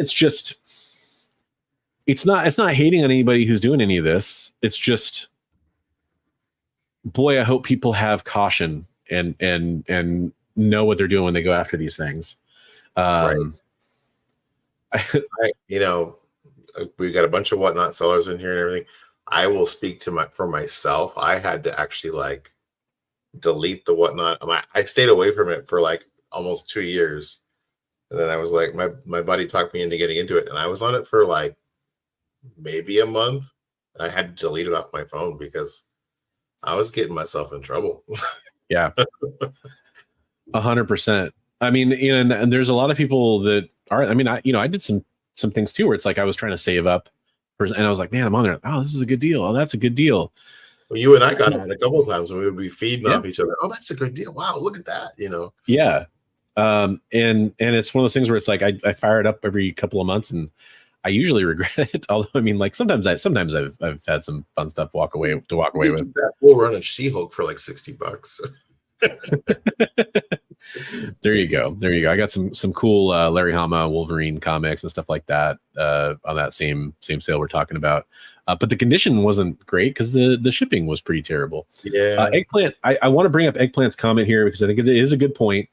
Which is, by the way, I was a seller on WhatNot for not nonstop, but I did it for like close to a year. Really strong for a few months, and then I just did occasional shows after that. And this is 100% true, at least as of when I was a seller. I have no doubt to believe it's still true. Returns go to WhatNot. The seller the seller does not get the books back, but WhatNot lets the sellers keep the money, and that is like I said, that's true. Yes, yeah, exactly. Seller does not get the books back, so it's like if you send a return back, it's not like they're like double dipping and selling the book again or something like that, which is nice. But the problem is unfortunately you have people operating on there like Epic Nation who, in my personal opinion, not the opinion of anybody else on screen or that I'm representing right now, should have been kicked off that platform ages ago, and now is off the platform. He says due to like some kind of a technical issue with shipping. But there's some pretty strong evidence to indicate it has to do with a ongoing mail fraud investigation. So allegedly, I mean, I can't say for sure, but I've talked to some people that do some reporting on that, and they seem pretty sure. And you might want to follow like Nemesis Prime as a good person to go follow for some of that information. So, by the way, the fake out here from Comic Tropes, I just have to address this. Sad news. A big comics writer passed. I saw that. It wasn't recent. Stan Lee. This reminds me of that joke at the panel. I write Batman. I don't get paid to do it, but I don't do it well, but I do it. I draw Batman not very well, and I don't. Oh, yeah.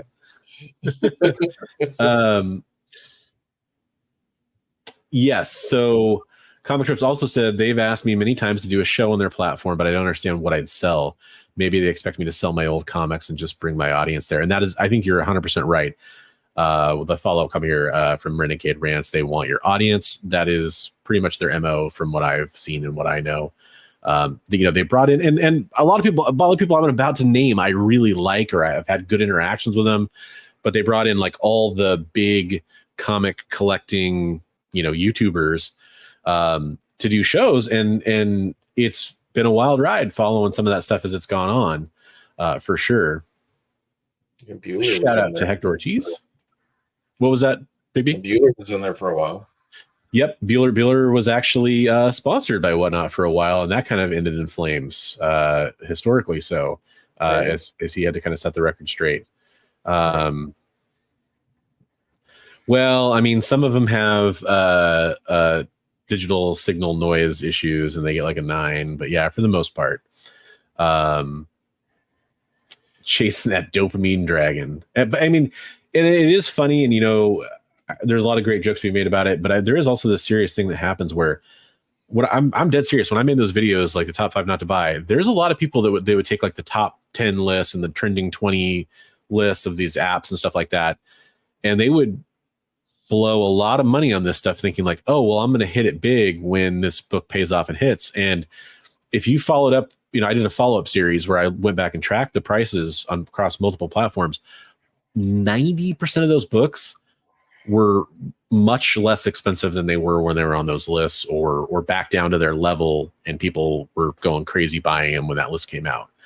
It is absolutely a serious problem. So, oh my God, Vivi coming in with a hot fire questions. I'll tell you what, That's not a good question. That's a deep question. Yeah, well, I'm just saying it's like it's almost like a tossing a hand grenade in and then walking away and seeing what happens. Right. At a nerd convention. I did a video on this, by the way, if people are ever curious of my thoughts. It's an older video of mine, but it's kind of like the concept I made was sort of like our first appearances rookie cards. Like, is there a similar thing there? And what I really did is I talked about comparing Hulk 180 and 181 for the first appearance of Wolverine, X-Men Annual 14 and X-Men 266 for Gambit, and Uncanny X-Men 282 and 283 for the first appearance of Bishop. And I compared, like, it's funny how we view those 3 books when they all have some things in common and they all have some differences that would suggest that, well, this book's worth more, so you'd think that book would be worth more, but no, there's a different rule for that character, and it's very interesting. Right. I'm very staunchly on the first time a character appears in a comic book in story or on the cover, that is their first appearance in comics. That's just where I'm at. So I would say 180. Are you a 180 or 181 guy? I don't remember. I technically first appearance would be 180. Yeah. And first Venom would be 299. Yep. But the market has spoken on what people prefer.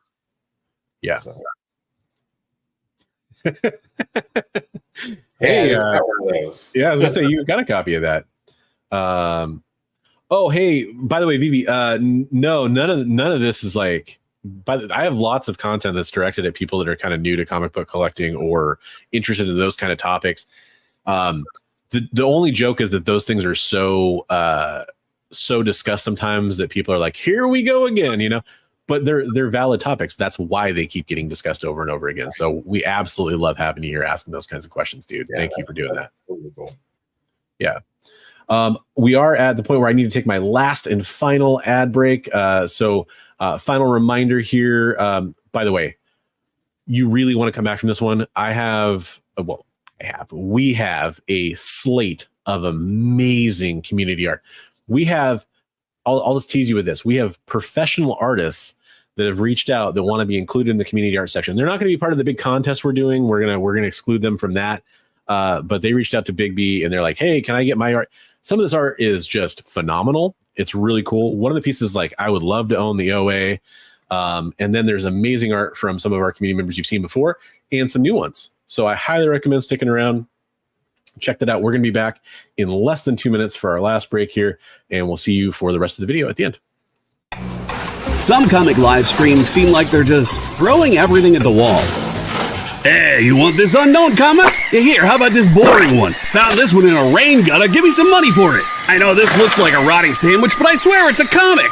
Pay me! But with Comic Collectibles, we know you don't just want comics, you want the right comics. You want rare, variant, and incentive covers, vintage books in pristine condition at prices you won't find anywhere else, and truly unique, hand-drawn cover sketches by some of the most amazing artists in the business. Join Rex and his rotating cast of co-hosts live from Dynamite Entertainment headquarters for a carefully curated roster of comics that you'll only find here at Comic Collectibles. Every Monday at 6 and Wednesday at 7 Eastern Time. Part of the experience. Did you know that Arthur, King of the Britons, in Monty Python and the Holy Grail was played by a famous Graham? Check out another famous Graham by following our Instagram.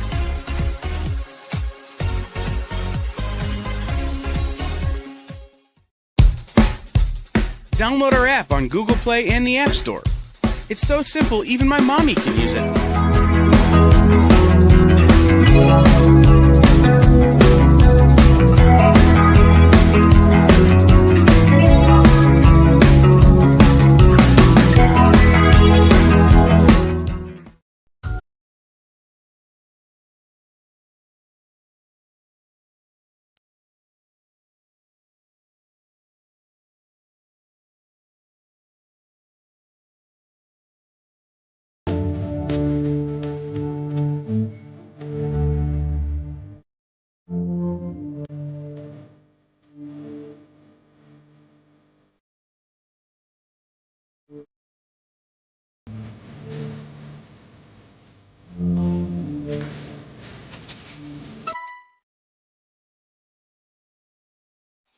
Hey, welcome back, everybody. We're here for the final segments of the show. We are going to be talking about some awesome stuff like our community artwork that we really want to highlight. I am Christopher, aka the Bronze Age Nerd, and I am joined by my brilliant co-host. Me. You. No, that is Big B McFly, the comic book guy. Please go check us out on our individual channels, as well as the place where we're streaming.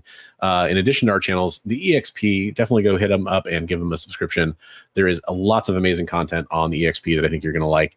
After all, we're on there. And if we're on there, there's got to be lots of other great programming, right? I love the chat here. Like, it's been so awesome and so diverse following along. Like, we have Chris from Comic Tropes talking about the dilemma of, like, why does WhatNot want me on there and what would I even sell? We have people asking for WhatNot to sponsor them. We have people talking about Cameo versus First Full. It is just absolutely amazing. I will say, Chris, like WhatNot, some of the people that I know that were asked, WhatNot supplied them with stuff to sell. True. But I mean, it's a whole thing. Like, you really have to be wanting to get into it. I definitely can hook you up with some sellers.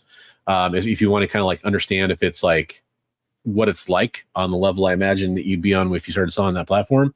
If you're curious and want to ask like somebody who's been doing it for a while, Kamikaze, the few others that are definitely at a higher level on WhatNot that I could have you talk to. There's actually, I can introduce you to some of the very largest sellers in the comic book space on the platform. Let's put it that way. Chris and I like to buy comics at 1 a.m. Yeah, there's that too. But yeah, in fact, if you want to, back in the early days of comic book selling on WhatNot, one of the bigger sellers on that platform is Skeff, and I interviewed him about selling on WhatNot and what it's like. It was a day before I did my first stream on WhatNot, so I was like, hey, what, and we queued it up as content for new sellers on WhatNot. Some of that information is dated, but it is still probably kind of interesting. 100% they gave people packs for free. Yeah. And then that's interesting to hear about the paid option. I do wonder if people got more of those packs for a better deal than that too.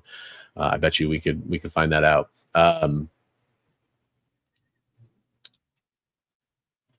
Are we on Threads? Yes, I'm on Threads, and Biggie, you just joined Threads recently, didn't you? Me? Yeah. Yeah, I jumped in and started reading some things. Yeah, for sure. Yeah. You keep saying you've got all these followers on Threads, and I'm like, I do. Yeah, it is one of those things that's it's interesting. I'm on Threads. I'm technically on Blue Sky too. I realized I forgot to post on Blue Sky, and I finally started posting there again. I try to like lock my name down at least at every place, and I try to. What was the thing from The Office? They called it like a woof or whatever, where it sends out like a fax, a text, an email, all that stuff. I try to like blast everything out. It gets tedious though. Right. So, I did want to. There was one other comment in chat. Where was that? Oh yeah, Comic Tropes is asking what day is your Heroes for Heroes live stream, and that's a great question. I am still trying to nail that down. It will be the weekend of Veterans Day, which is on November 17th. So if it's not November 17th, it might be November 16th, which is the Sunday. I just need to kind of firm that down on my end. It's a long day of streaming that I'm planning on doing. And then we are going to have some satellite events. Mm-hmm. There's actually a few people I want to reach out to, Comic Tropes, that might be able to kind of help out with some of that stuff too. So maybe we should talk offline. But there's a few people that are probably going to be running either smaller sales of like auctions, or what I really want to get people to do is kind of do some like live art sketching where we take bids while they're sketching. We did that with great success last year. Comic Journey did a stream where a bunch of community members were sketching live. We raised almost like $1,000 the first night of the show, first night of the campaign, which was amazing. But I know we know some people that know like some comics pros that could do some stuff like that. That would be really fun. Those are the kind of things that we're reaching out and trying to get people kind of firm down on now. So we will probably have a slate of programming leading up to Heroes for Heroes. At least that's the plan. Still kind of building that coalition. So sure. Sweet. Appreciate the follow, man. Thanks a lot. And yeah, absolutely. We're always down to have any. We try to make the show available to anybody, regardless of the comic book knowledge. A lot of people probably roll their eyes when I start to explain some kind of maybe more basic things, but I mean, I know people are watching that have no idea, like what's WhatNot exactly, all that kind of stuff. There's people that don't know or have no idea, so it's good to explain that stuff. I had to have, like I said, I avoided it because I knew it was going to be dangerous for me, but Travis had to explain a lot of that to me. I was like, what's going on here? Yeah. I will say the final thread, what was it? Chris is thinking about drawing a G.I. Joe for the event. I wish it was in frame, but there's a Baroness up there that is amazing that he did. And this guy drew an amazing Baroness as well for Heroes for Heroes. So I drew a Phoenix. And so did Ivan Tao. But the final straw for me for WhatNot was I had a guy I bought. It was one of those 1 o'clock in the morning kind of things, and I bought a whole bunch of Mark Jeweler insert books from him, and they were going for like $1 a piece. And I was going to have like 50 or 60 Mark Jewelers coming, and then he canceled all my orders, and I was done.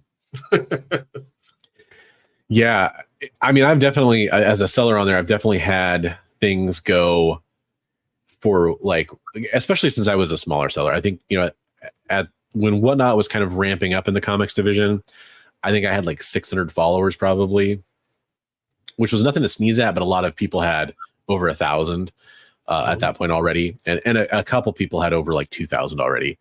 But it was still pretty early on. And so I was feeling pretty good about it, trying to get going. But man, when you'd have a room with like 10, 12 people watching, and you're like, okay, well, I need to throw some stuff out here and get people interested and, get people bidding and trying to, hey, when you're selling comics on an auction platform, you want things to go for a decent amount of money. I totally get that.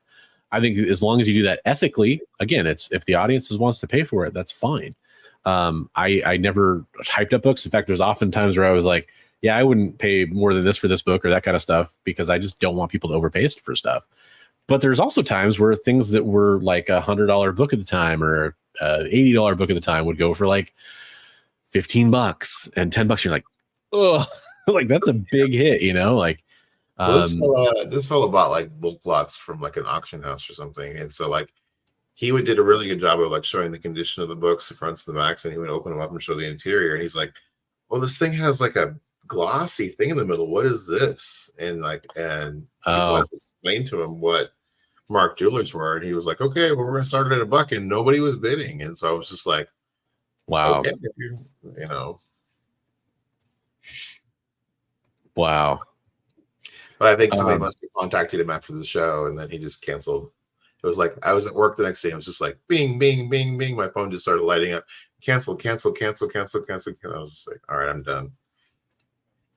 So. Yeah, I mean, or maybe he just looked it up after the show or whatever. Hey, Chad, thanks for being here. Appreciate it. We know it's late for a lot of people. We get it. We'll be wrapping up the show here really soon. I'm actually going to start showing the community artwork right now because there's so much great artwork. And Chad, you're hilarious. You have some hilarious comments. So yes, absolutely. Thanks for the entertainment. This first one is from Actual Dracula, who speaking of Heroes for Heroes, I won't reveal his secret mission, but he's on a secret mission right now for Heroes for Heroes. Hopefully it pays off. We wish him luck up in the wilds of the Canadian wilderness. But he drew this awesome Barda piece here. This is really cool. Great. Yeah. I got 2 more pieces from Dracula I'm going to show here. He did a great job on that. He did this dope Batman. That's really cool. Underrated artist. Yeah. And I love this Turtles. This is my favorite by far. Very cool. I'm going to zoom in a little bit on that. That's really, really good. So it's really good. Well done, Actual Dracula. A live Sasquatch. So this is one of the professionals that reached out, Ava Schrager. Look, man, I'm blown away. That is awesome. Yeah, and to be clear, like they just the people that reached out, they just said they wanted to inspire people to draw. And they said, tell people that when they started out, they were rough and it was, didn't look wonderful. And, it just takes time, but they wanted to encourage people to draw. So. Yeah. And these aren't like I have, they're all just in alphabetical order. Maybe I should order them differently or whatever, but I'll let you know if it's somebody who's a professional or not. And frankly, it's like when we started doing this, it was like, this is our community, it's the comic community. But if you're watching this and we exist and you draw, feel free to send your stuff in because it will inspire people.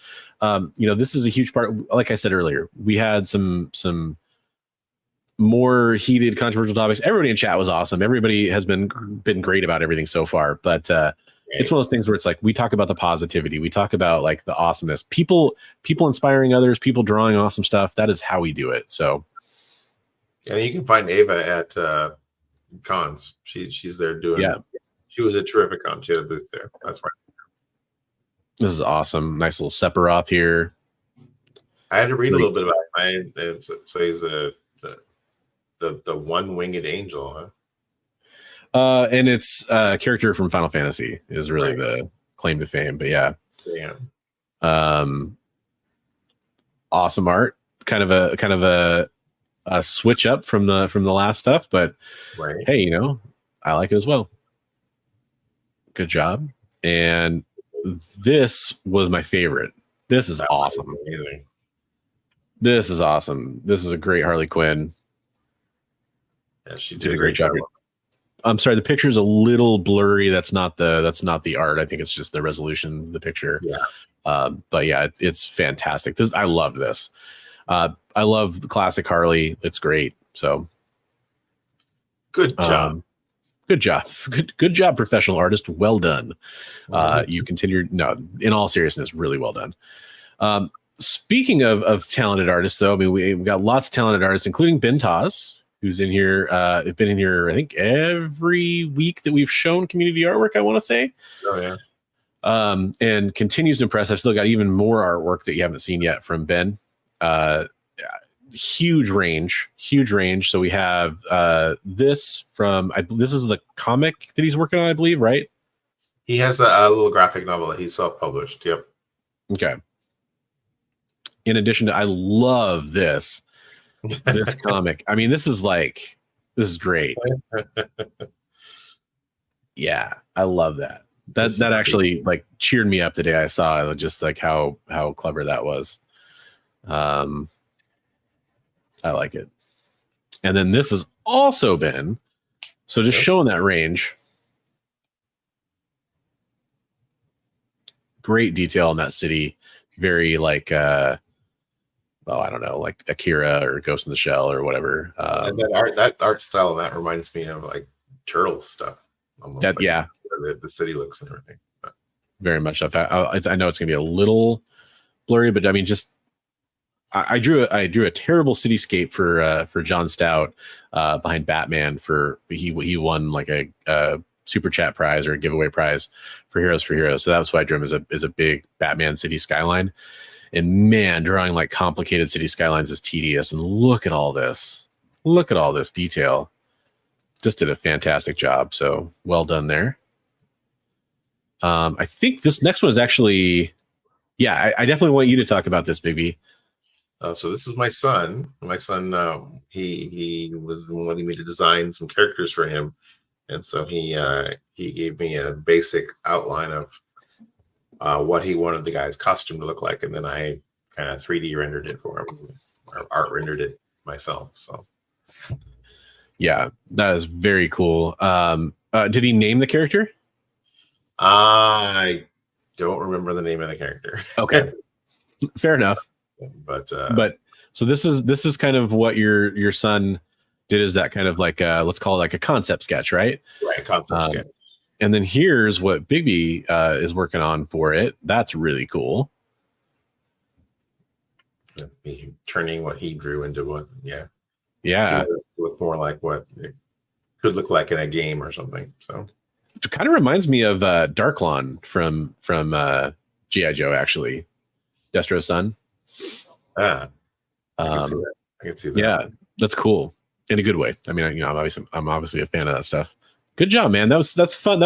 I love that it was that concept by your son, and then you finish it. That's so cool. Yeah, it was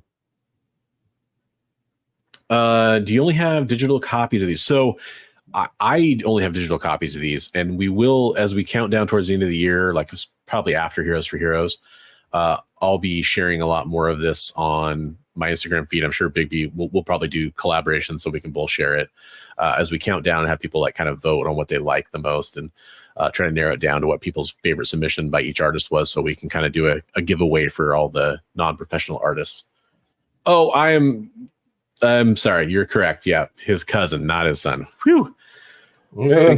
Thanks for covering me from the angry commenters that would be coming in after that. So yeah. So this is one that I think you sent this, and I did not get much information on the artist. So I'll let you describe the conversation you had with is it Blake Canvas? Blake, yeah, Blake Canvas, and Triskelion Sisters. Is that what it's called? I believe it's called. The next one that Triskeli Sisters. Yeah, and so this is his book that he's putting out himself, kickstarting, I guess, and so he wanted to show off his artwork. I mean, that is cool. And I think I have one more image. Actually, I think I might have a couple of panels. Obviously, it's a little fuzzy. Sorry about that. Get an idea of what it looks like, though. Yeah, I like that kind of black, white, and red palette. It's really, really cool. Yeah. And then here's another set of panels. A little layout there. So really cool. I mean, definitely love the art. Yeah. Yeah, exactly. Wow. European vibes. Definitely. I think you can check him out. Triskeli Sisters Kickstarter. So, but yeah. So there's that. I'll zoom in on that name if anybody wants to Google it to try to find that Kickstarter or find more information about it. There you go. Triskele Sisters. Very cool. So move on to our next submitter. This was Eddie Rodriguez. I think we showed a few images of Eddie's, like I remember a ghost spider a couple weeks ago, I think. Right. dope spawn. I really like that. Almost like a little chibi-esque kind of. Very cool. Right. I like that a lot. Yeah. And then I'm a sucker for death. Yeah. Very cool. Only thing I'd say, and I don't ever want to make this like negative or too critiquing. I do wish that the necklace was there, but other than that, yeah. So, but hey, very cool, very cool. It's great art. Don't get me wrong. Yeah. And then Gwenpool. Hey. Oh no! Teaser there. Yeah. Sorry, I think I scroll wheeled when I should have clicked. So there's a Gwenpool, looks like a sketch cover, that was done. That's very cool. Got some talent there. Sure. Good job, Eddie. Thanks for the submissions. Beautiful stuff. Yeah. Okay, this is from Elliot Wright, another sketch cover. Hey, this is one of those hot X-Men 97 variants that we were talking about, right? I think that's some dope Wolverine art there. So this he's a tattoo artist. Oh, okay. And I shout out to Elliot. He super supportive on Instagram to all the stuff that I post on there. So thanks, Elliot.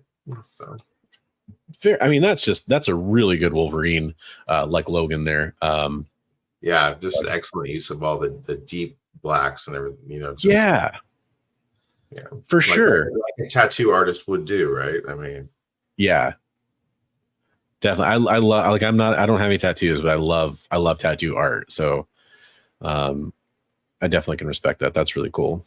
Yeah, it's beautiful. And then he did this Nightcrawler is badass. Yeah. Again, especially a character that really lends himself to that look. That's often how he was drawn, with the like deep black shadow on the face and everything. But just did a phenomenal job there. Yeah, he had a Kickstarter as well, I think. So for a book that he was working. So sorry for those watching the review. I'm not laughing at Elliot's art. I got comic tropes in here with his pizza talk again, and I love it. I'm here for every minute of it. Pizzas. In an uncomfortable position. What, like the back of a Volkswagen? Yeah. So once again, have to feature some brilliant pieces from Roscoe. Roscoe, you are a treasure. We love featuring your artwork. I love the storytelling and the comedy you bring into your artwork. This dude, Homer Simpson as Galactus with Bart. It's so great. It's so great. I love it. This is well done. And then this is cool. Red Velma. Amazing. Wilma, not Velma. I'm thinking of Scooby-Doo. As I often do. Scooby-Dooby-Doo. You think of Scooby Snacks. Come on. I'm probably giving Roscoe ideas for another mashup. There we go. Very cool. That's really nice. Yeah. And then I've got, I think, one more from Roscoe. Oh, dude. Kind of like a Into the Spider-Verse maybe inspired version of Kingpin there a little bit with the animation. I mean, not like exactly, of course, but that's cool. I love that. It is really cool. Okay. So Comic Joe, I gotta address this. He says, do you think Wolvie can keister a whole pizza? I mean, sure. I think anybody can if you try hard enough. Don't try that at home, people. Not an endorsement. But then Renegade says comic accurate Wolvie would have to be a personal pan, and that's just laser accurate. Laser accurate. All right. Once again, huge shout out. Some amazing artists. I can't believe we have professionals submitting their stuff to just to inspire people. Don't let that intimidate you. That's the exact opposite of what we want that to do. Don't be intimidated by the professional artists. Realize that they're trying to do it to get you to show more of your artwork, and we would absolutely love to see it. Good point. That was inspired by Sienkiewicz 100%. That's fantastic bring up. We actually had people that are like YouTubers who have just they said if I do a sketch stream, they'll come in and they'll draw, even though they don't have an artistic bone on their body. They'll try to do. I said that's great. You know, I'd love to see this. You got to start somewhere, and it'll get better. It'll get better. Well, that's why I started drawing again. I can't remember who actually hosted it, but I think it was on a stream with K-pop and Comic Journey, and I don't remember who else. I started drawing like a rogue, and it was the first time I had drawn for other than like drawing with my kiddo or something like that for the first time in like, I don't know, 15, 20 years, maybe a long time. No, that's not true. I did do a few like quick sketch kind of things with my wife because she saw some of my old artwork and she's like, she's a much better artist than I am. She does like paintings and stuff. And she's like, oh, well, you should draw more. And she's kind of always inspired, like encouraged that. And so, hey, maybe that's where part of this comes from. I want to encourage it with others as well. Yeah. No, as a well actually guy myself, I want to be corrected 100%. But I believe it was actually inspired by Sienkiewicz's cousin. That's what I remember.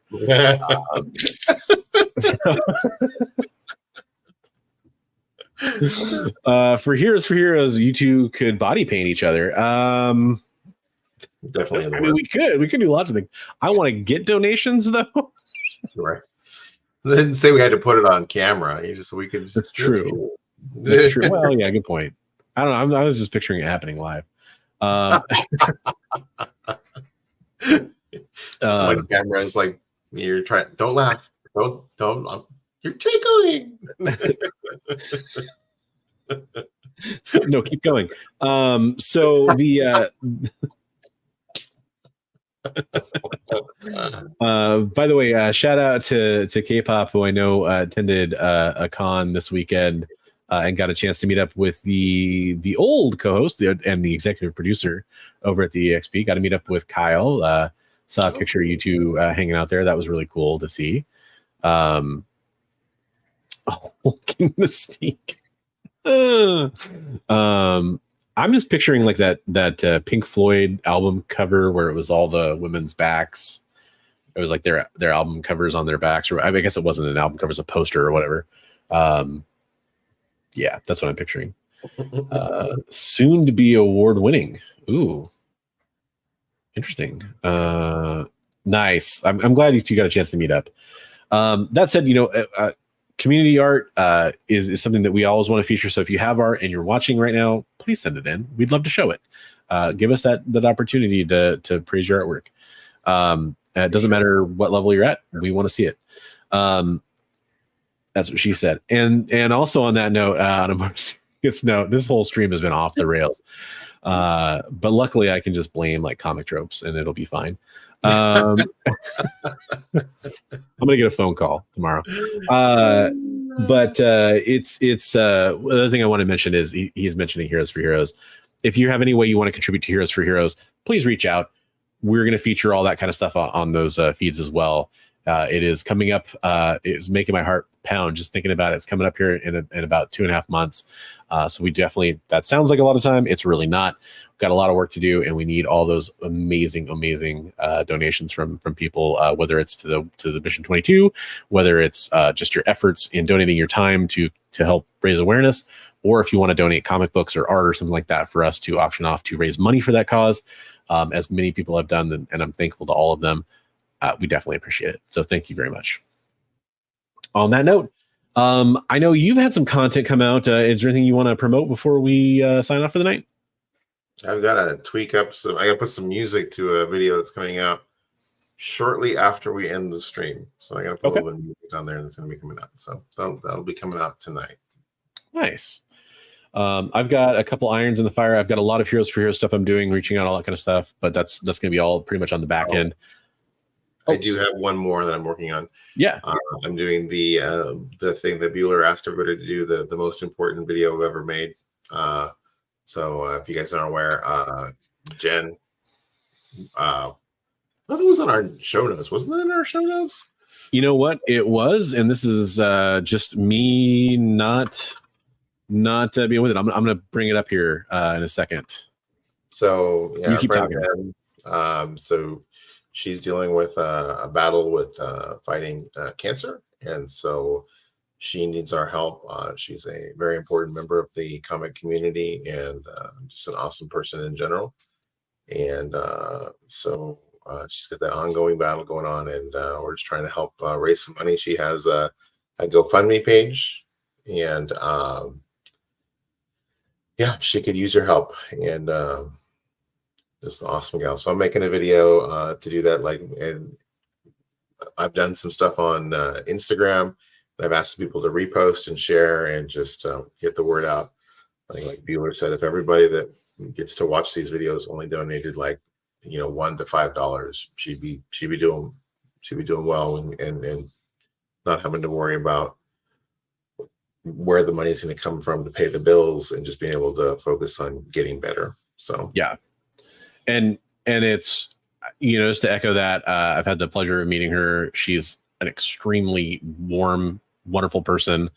Somebody that I think we definitely as a community should go up to bat for. A couple amazing charities coming up in the community that I think are totally worth supporting.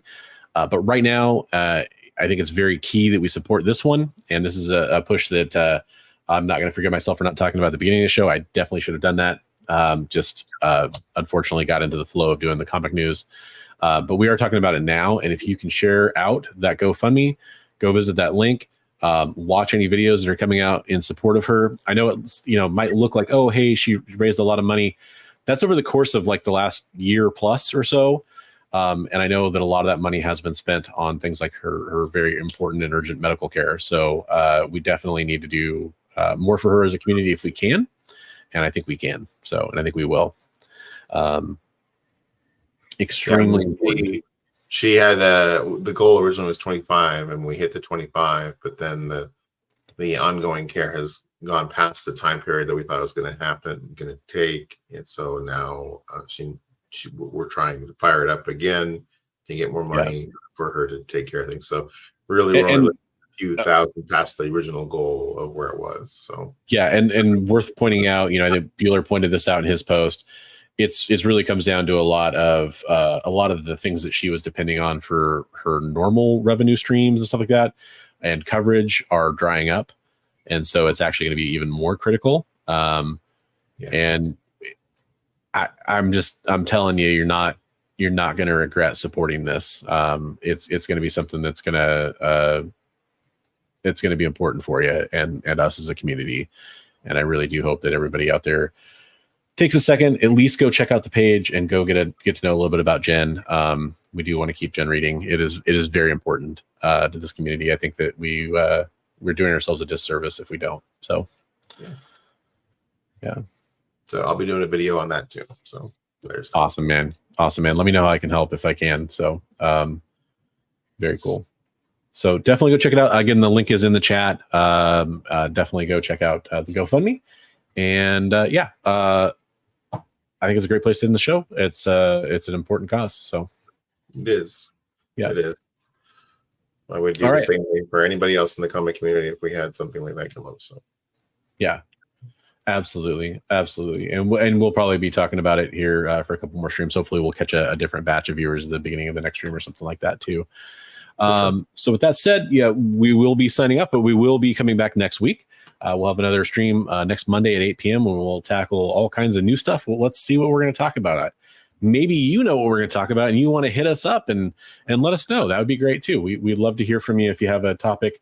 I do have a couple things that I've been approached for recently. You might see on the stream soon. So you never know. We might be talking about you and shouting out you for giving us some inside info that helps us talk about an important topic. So pizza smuggling.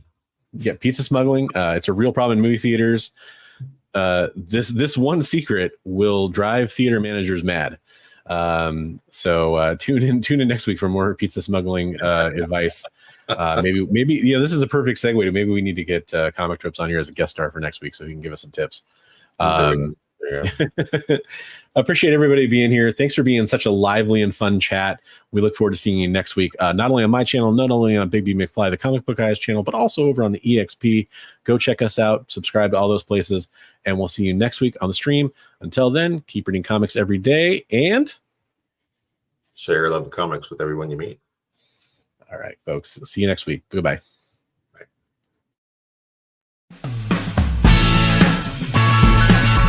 Join the party. Head over to our link tree to find all the links for everywhere the experience is all the time.